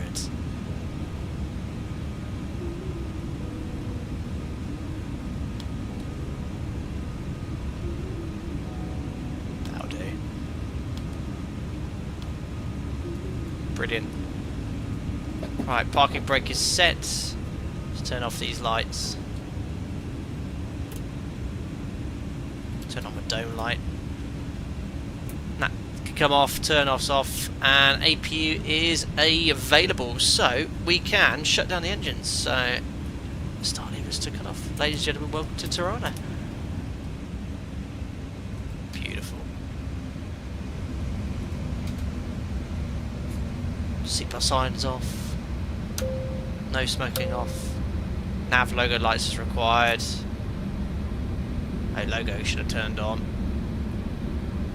Beacon can come off. The engine spool down safely. Close my flight on New Sky. Do I dare see how I did? Fortunately, there's no floodlight here, so I can't see my beautiful aeroplane. Taxi of shame, Patrick. Brutal. No, not a 10. 9.75 off centre line. 5 metre deviation, perfect scores needs to be under 4. Average touchdown.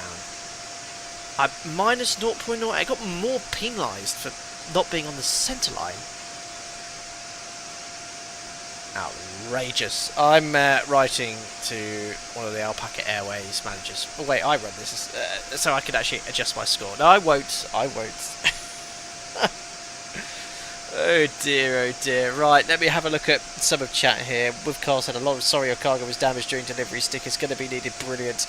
D-Size says we're not joking. We are just joking. Types. You're still the best. Thank you, D-Size. No, well you saw what happened. Every MD11 stream, I'm yanking this stick back. And it just doesn't pitch up, and I've got my half CG as after as it will let me. Can't make it any easier for myself.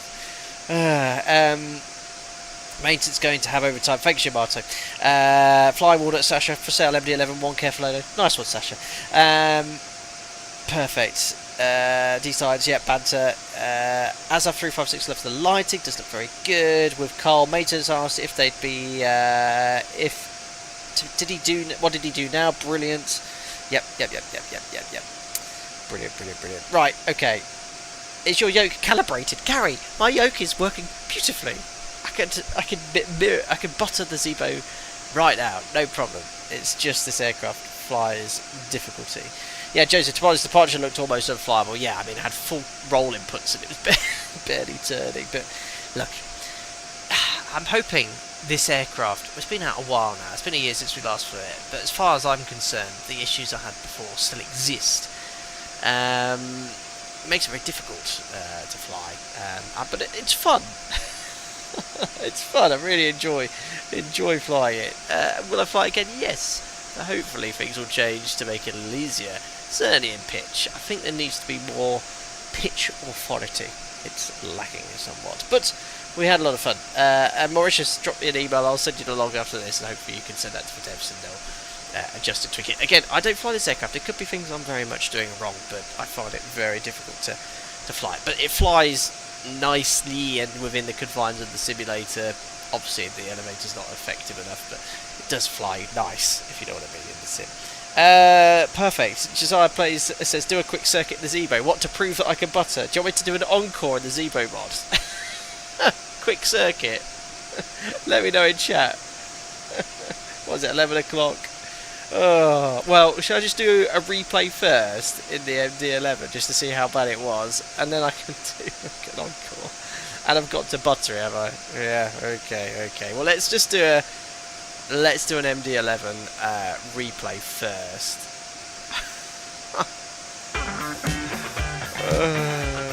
Do a circuit. Alright, I'll do a circuit.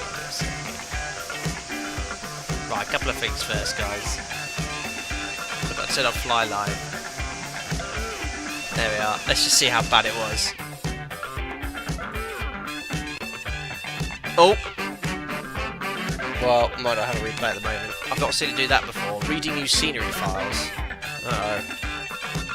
Oh, there we are. Oh, perfect placement of the replay. And I had a tailwind. I definitely bounced though, didn't I? No lights on the replay. I mean, look, I've flared at 100 feet. Boom. I mean, it doesn't look as bad on the outside, does it? As it did inside. Well, yeah, that would actually be a wing flexor.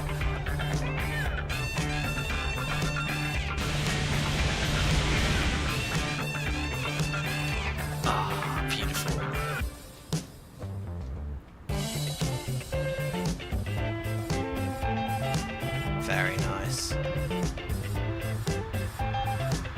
Yeah, I was flaring it. I had full back at one point. It actually doesn't look that bad. Flaps are retracted. They were extended on the actual landing, trust me.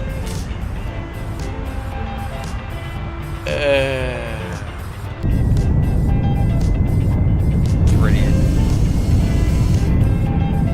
Well, that's weird. The trailing edge flaps are up, but the leading edge devices are extended on the replay. I've never seen that before. Usually it's quite good.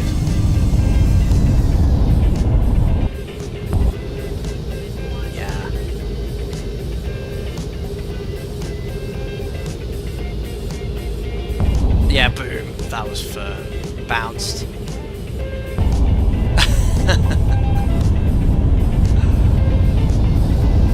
Those brakes would have been hot. God, that was a 3-hour stream for an hour and a half flight. Right, I'll do a circuit. I'll do a circuit as requested. Right, hold on. Let's just turn that off. Let me just put my regular music on then as we fire up the Zebra mod. This will take me a few seconds to set up. Let's see how we get on then. Right. Let's go. We'll just stay here in Tirana. So Zebra mod. I don't think I want the latest version installed. Where are you, mod? Is that it? Or the default? No, it's X, isn't it? There we are. And we'll put in my flight data sim livery, as it's a tutorial, and we'll go off live time. But we'll go from Tirana. What runway? It was definitely the runway was favourable, wasn't it? Uh-oh. Wait, how do I... Yeah, there we are. Let's go from runway 35. Zebra mod, engines running, customised time, daytime. Ignore the non-ortho 4XP. Right, let's just see if I can do one butter. Encore. How often do I do encores? Never. Mark, there are seismometers in Ukraine going. Brilliant. Cheers, Patrick. Glad you enjoyed the stream, buddy. Make it more challenging. Flaps up behind G landing in the Zebo. Brilliant. No, I'll just do a standard circuit as we do during the type rating. One takeoff, downwind land, and I've got to butter. No excuses. It's going to take ages to load in.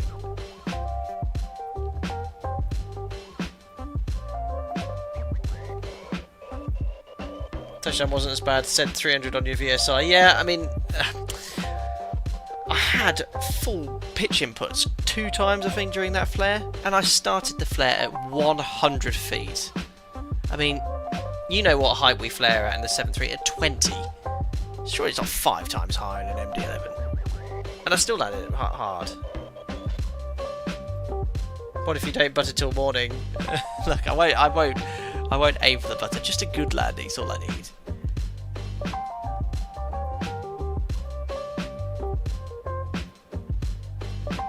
Come on, explain.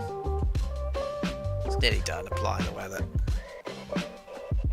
Brilliant, Yamato, fantastic. Ah, your rendering options are too high. Was that because it was loading in, perhaps? Right, anyway, let me just set some basic stuff up here, guys. Right, so... Oh! That looks a bit different, doesn't it? Right, so first things first, we'll go... Oh no, I've got... Yeah, I'm okay. I've got this. I've got the thrust lever as the speed brake. Just ignore that. Right, so payload. Let's just get a bit of weight in here. Actually, hold on. This is what I want to change for the fuel. So we'll do that.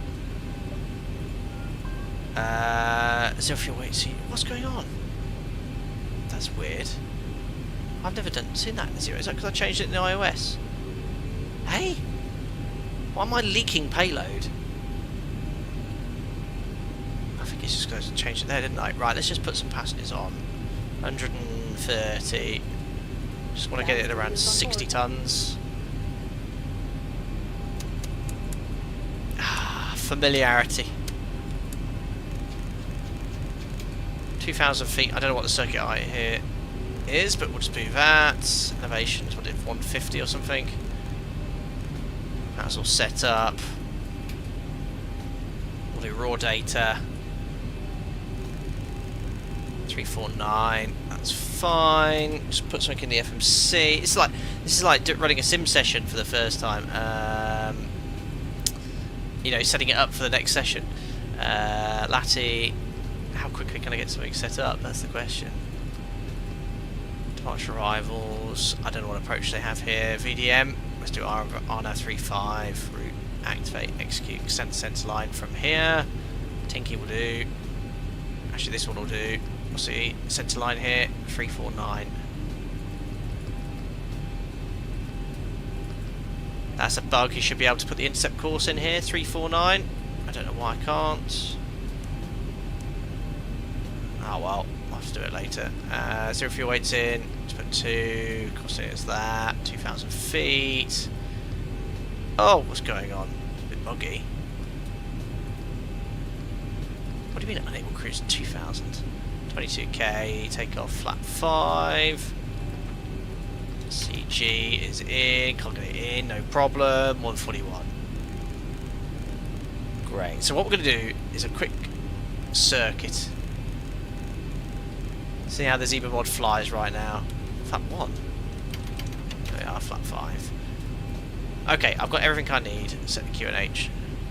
I'll leave yoke cab on the whole time. So we're going to do the circuit exactly as we would do in real life. Transport TRA. Perfect. Good. Okay. Yoke cab on. Are you ready, guys? Please parking brake. 60-ton aircraft, 40% stabilised, set takeoff thrust, 89.9. Oh, it's so good to be back in the mod. Oh, yes. Sounds about right. Feels great. 89 checked. So if you just joined, we're just doing an encore to see if I can button and do a quick circuit for you.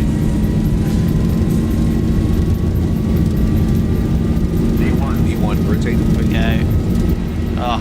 Oh, so much nicer. Dead band, really nice model. Gears up. Not in trim though. I've got the trim noise off.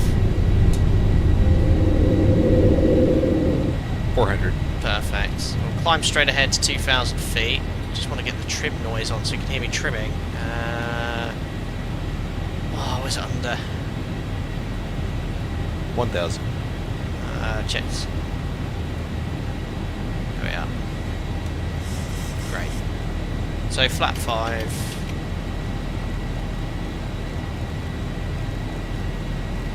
Anticipating the level off 5 and 55.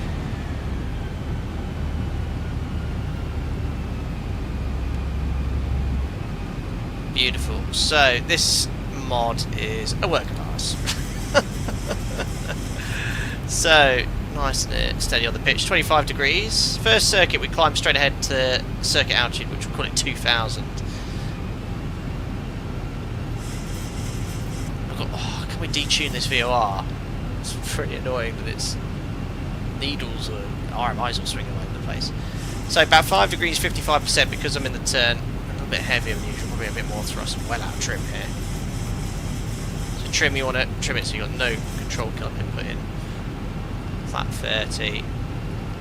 What was that final approach course? 349. So when the aircraft's in trim, look, I didn't make any inputs on the control column, it's still at 2,000. It'll be a bit tight in, usually you do a bit wider. So once it's in trim, look, 2,000 feet, 6 degrees, about 60%, so a little bit heavier here. We'll roll out downwind. Very tight in here. As you roll wings level, the nose wants to come up. You just pitch, adjust your trim. Just a bit more trim input needed than I'd expect. Right, now we're waiting until we're beam. There we are. I did about... how many of these did I do the other day? When we were doing PSCT training? 7 per student, I had 4, so I did about 35 of these this time last week. in the right and the left hand seat training. Perfect. But once it's in trim, the aircraft is very easy to fly. But the trim feels... yeah, that's alright, it's alright. So I had to trim more than I was anticipating to start with. Yeah, we definitely landed on the wrong runway today. Right, abeam the landing runway. There we are, so timing. Waiting 35 seconds. So this will be a flat 30 touch and go. And, no, flat 30 full stop, auto brake, speed brake, and reverse thrust. Very easy to fly, he said, not easy to land. But I was just checking the pitch roads. But this is what happens when you make a rapid pitch input. Look, that's what. I know it's an MD11, but you should get a bit more response than we were getting. That was really good what we just got there. So 35 seconds. Try not to touch the thruster when you do this. Get it out. Flap 15. Match speed. Landing checklist. There's the balloon from the flaps. Don't let it balloon. Start switches continuous. Really cool. Check speed brake armor. Landing gear down 3. Auto brake set to 3. There we are. 50 seconds. 500 feet per minute. Oh, don't let those drop much more than that. There we are. I'll try and do a base leg. I haven't got Tobii eye tracker plugged in. This is where it would be really useful. Yeah, don't do more than 500. Roll out base. A bit of high terrain around here, isn't it? So now you want to try and judge your turn onto final. Again, when you roll wings level, try not to let the nose come up. 1,000. Check. It's a bit of high terrain here. We'll ignore that. Where is the runway? There we are. 3 reds. We're actually quite low. You don't want to be on 3 reds at this point here. So just shallow out that descent. And use the trend vector to turn final. Got a little bit of a crosswind from the left. Landing flap 30.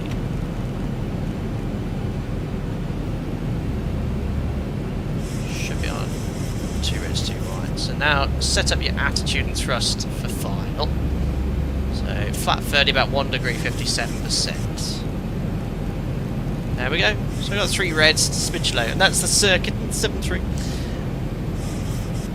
So the Zebra mod's great for practicing stuff like this. The handling though, it's very good. You're never going to match exactly what you're going to get in the real aeroplane. So if you are on your type rating, you want to use this to practice handling, you're never going to get the feel. So I'd say it's negative training, but from a procedural point of view, it's fantastic. It still feels like a brick. No, it flies really nicely. 500. Check. So speed for thrust, pitch for altitude. 2 reds, 2 whites. I've got to butter this, haven't I? 400. I've butter redemption. You watch, I'm going to hoot it in. Straight 300. Check. Keep the runway at the same point of the windscreen. 200. Checked.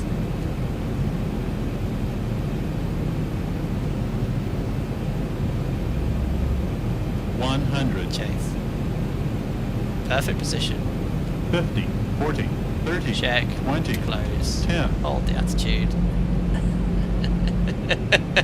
I've got to get a butter. There you go. Speed brakes up. Reverses.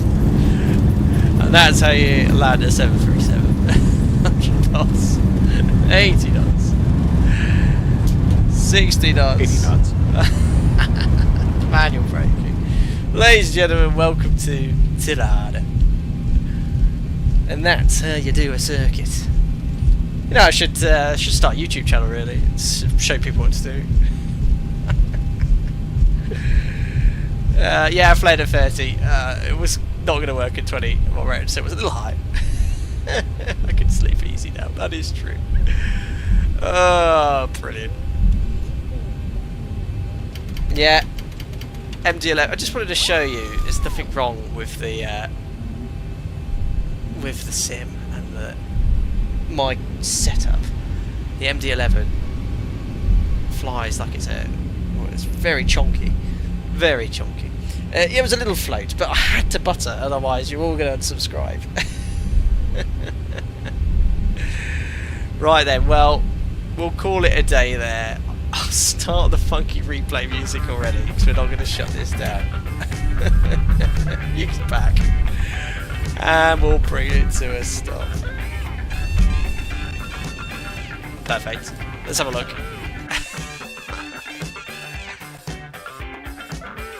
Don't forget, members, there is a dedicated Discord stage event if you want to watch me do some circuits. And for the regular subscribers, I have a tutorial on it as well. Oh, forgot how good this aircraft is. Well, I didn't forget it. It's the best.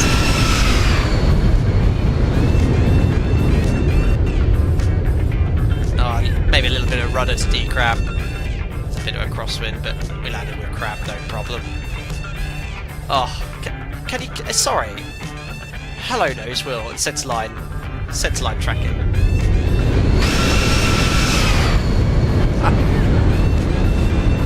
Oh, a bit of a stutter. I let it crab after touchdown. Blop.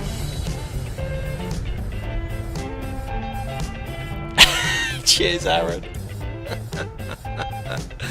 Right then, perfect. I'll put you from base leg so you can enjoy the team pod. But yeah, this was great fun. Thank you everyone for watching me fly the Rotate MD11. I do like the add-on. I just wish it was a bit easier to fly. I found it very challenging, and I think it's down to a few issues with the aircraft. Again, there might be some issues with my handling aeroplane. I don't know. I don't fly the MD11, but it's great that I can jump into this and show you how I can really fly an aeroplane well in the simulator at least. But yeah, if they knock a few quid off it and fix the pitch authority, it's a nice add-on. But if you really enjoy the MD11, I would still recommend getting it. It's good fun. Anyway, we'll call that a night. This has been a long stream, a lot longer than I planned, but it's been good fun. Thank you very much for popping in, to everyone that donated. Thank you very much for your generosity, and to all the regular viewers and subscribers, thank you very much for tuning in. But for you members as well, thank you so much for your continued support. Enjoy your week. I will be hopefully around on Friday if I don't get called to jump into the Farcraft 28 again. It's been a long time since I've flown that, and I'll post information about that as soon as I have more information. Anyway, take care guys, enjoy the rest of your day, and I'll see you very soon. Cheerio!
Exotic butters. Exotic butters. Like butter, like butter. Let's go!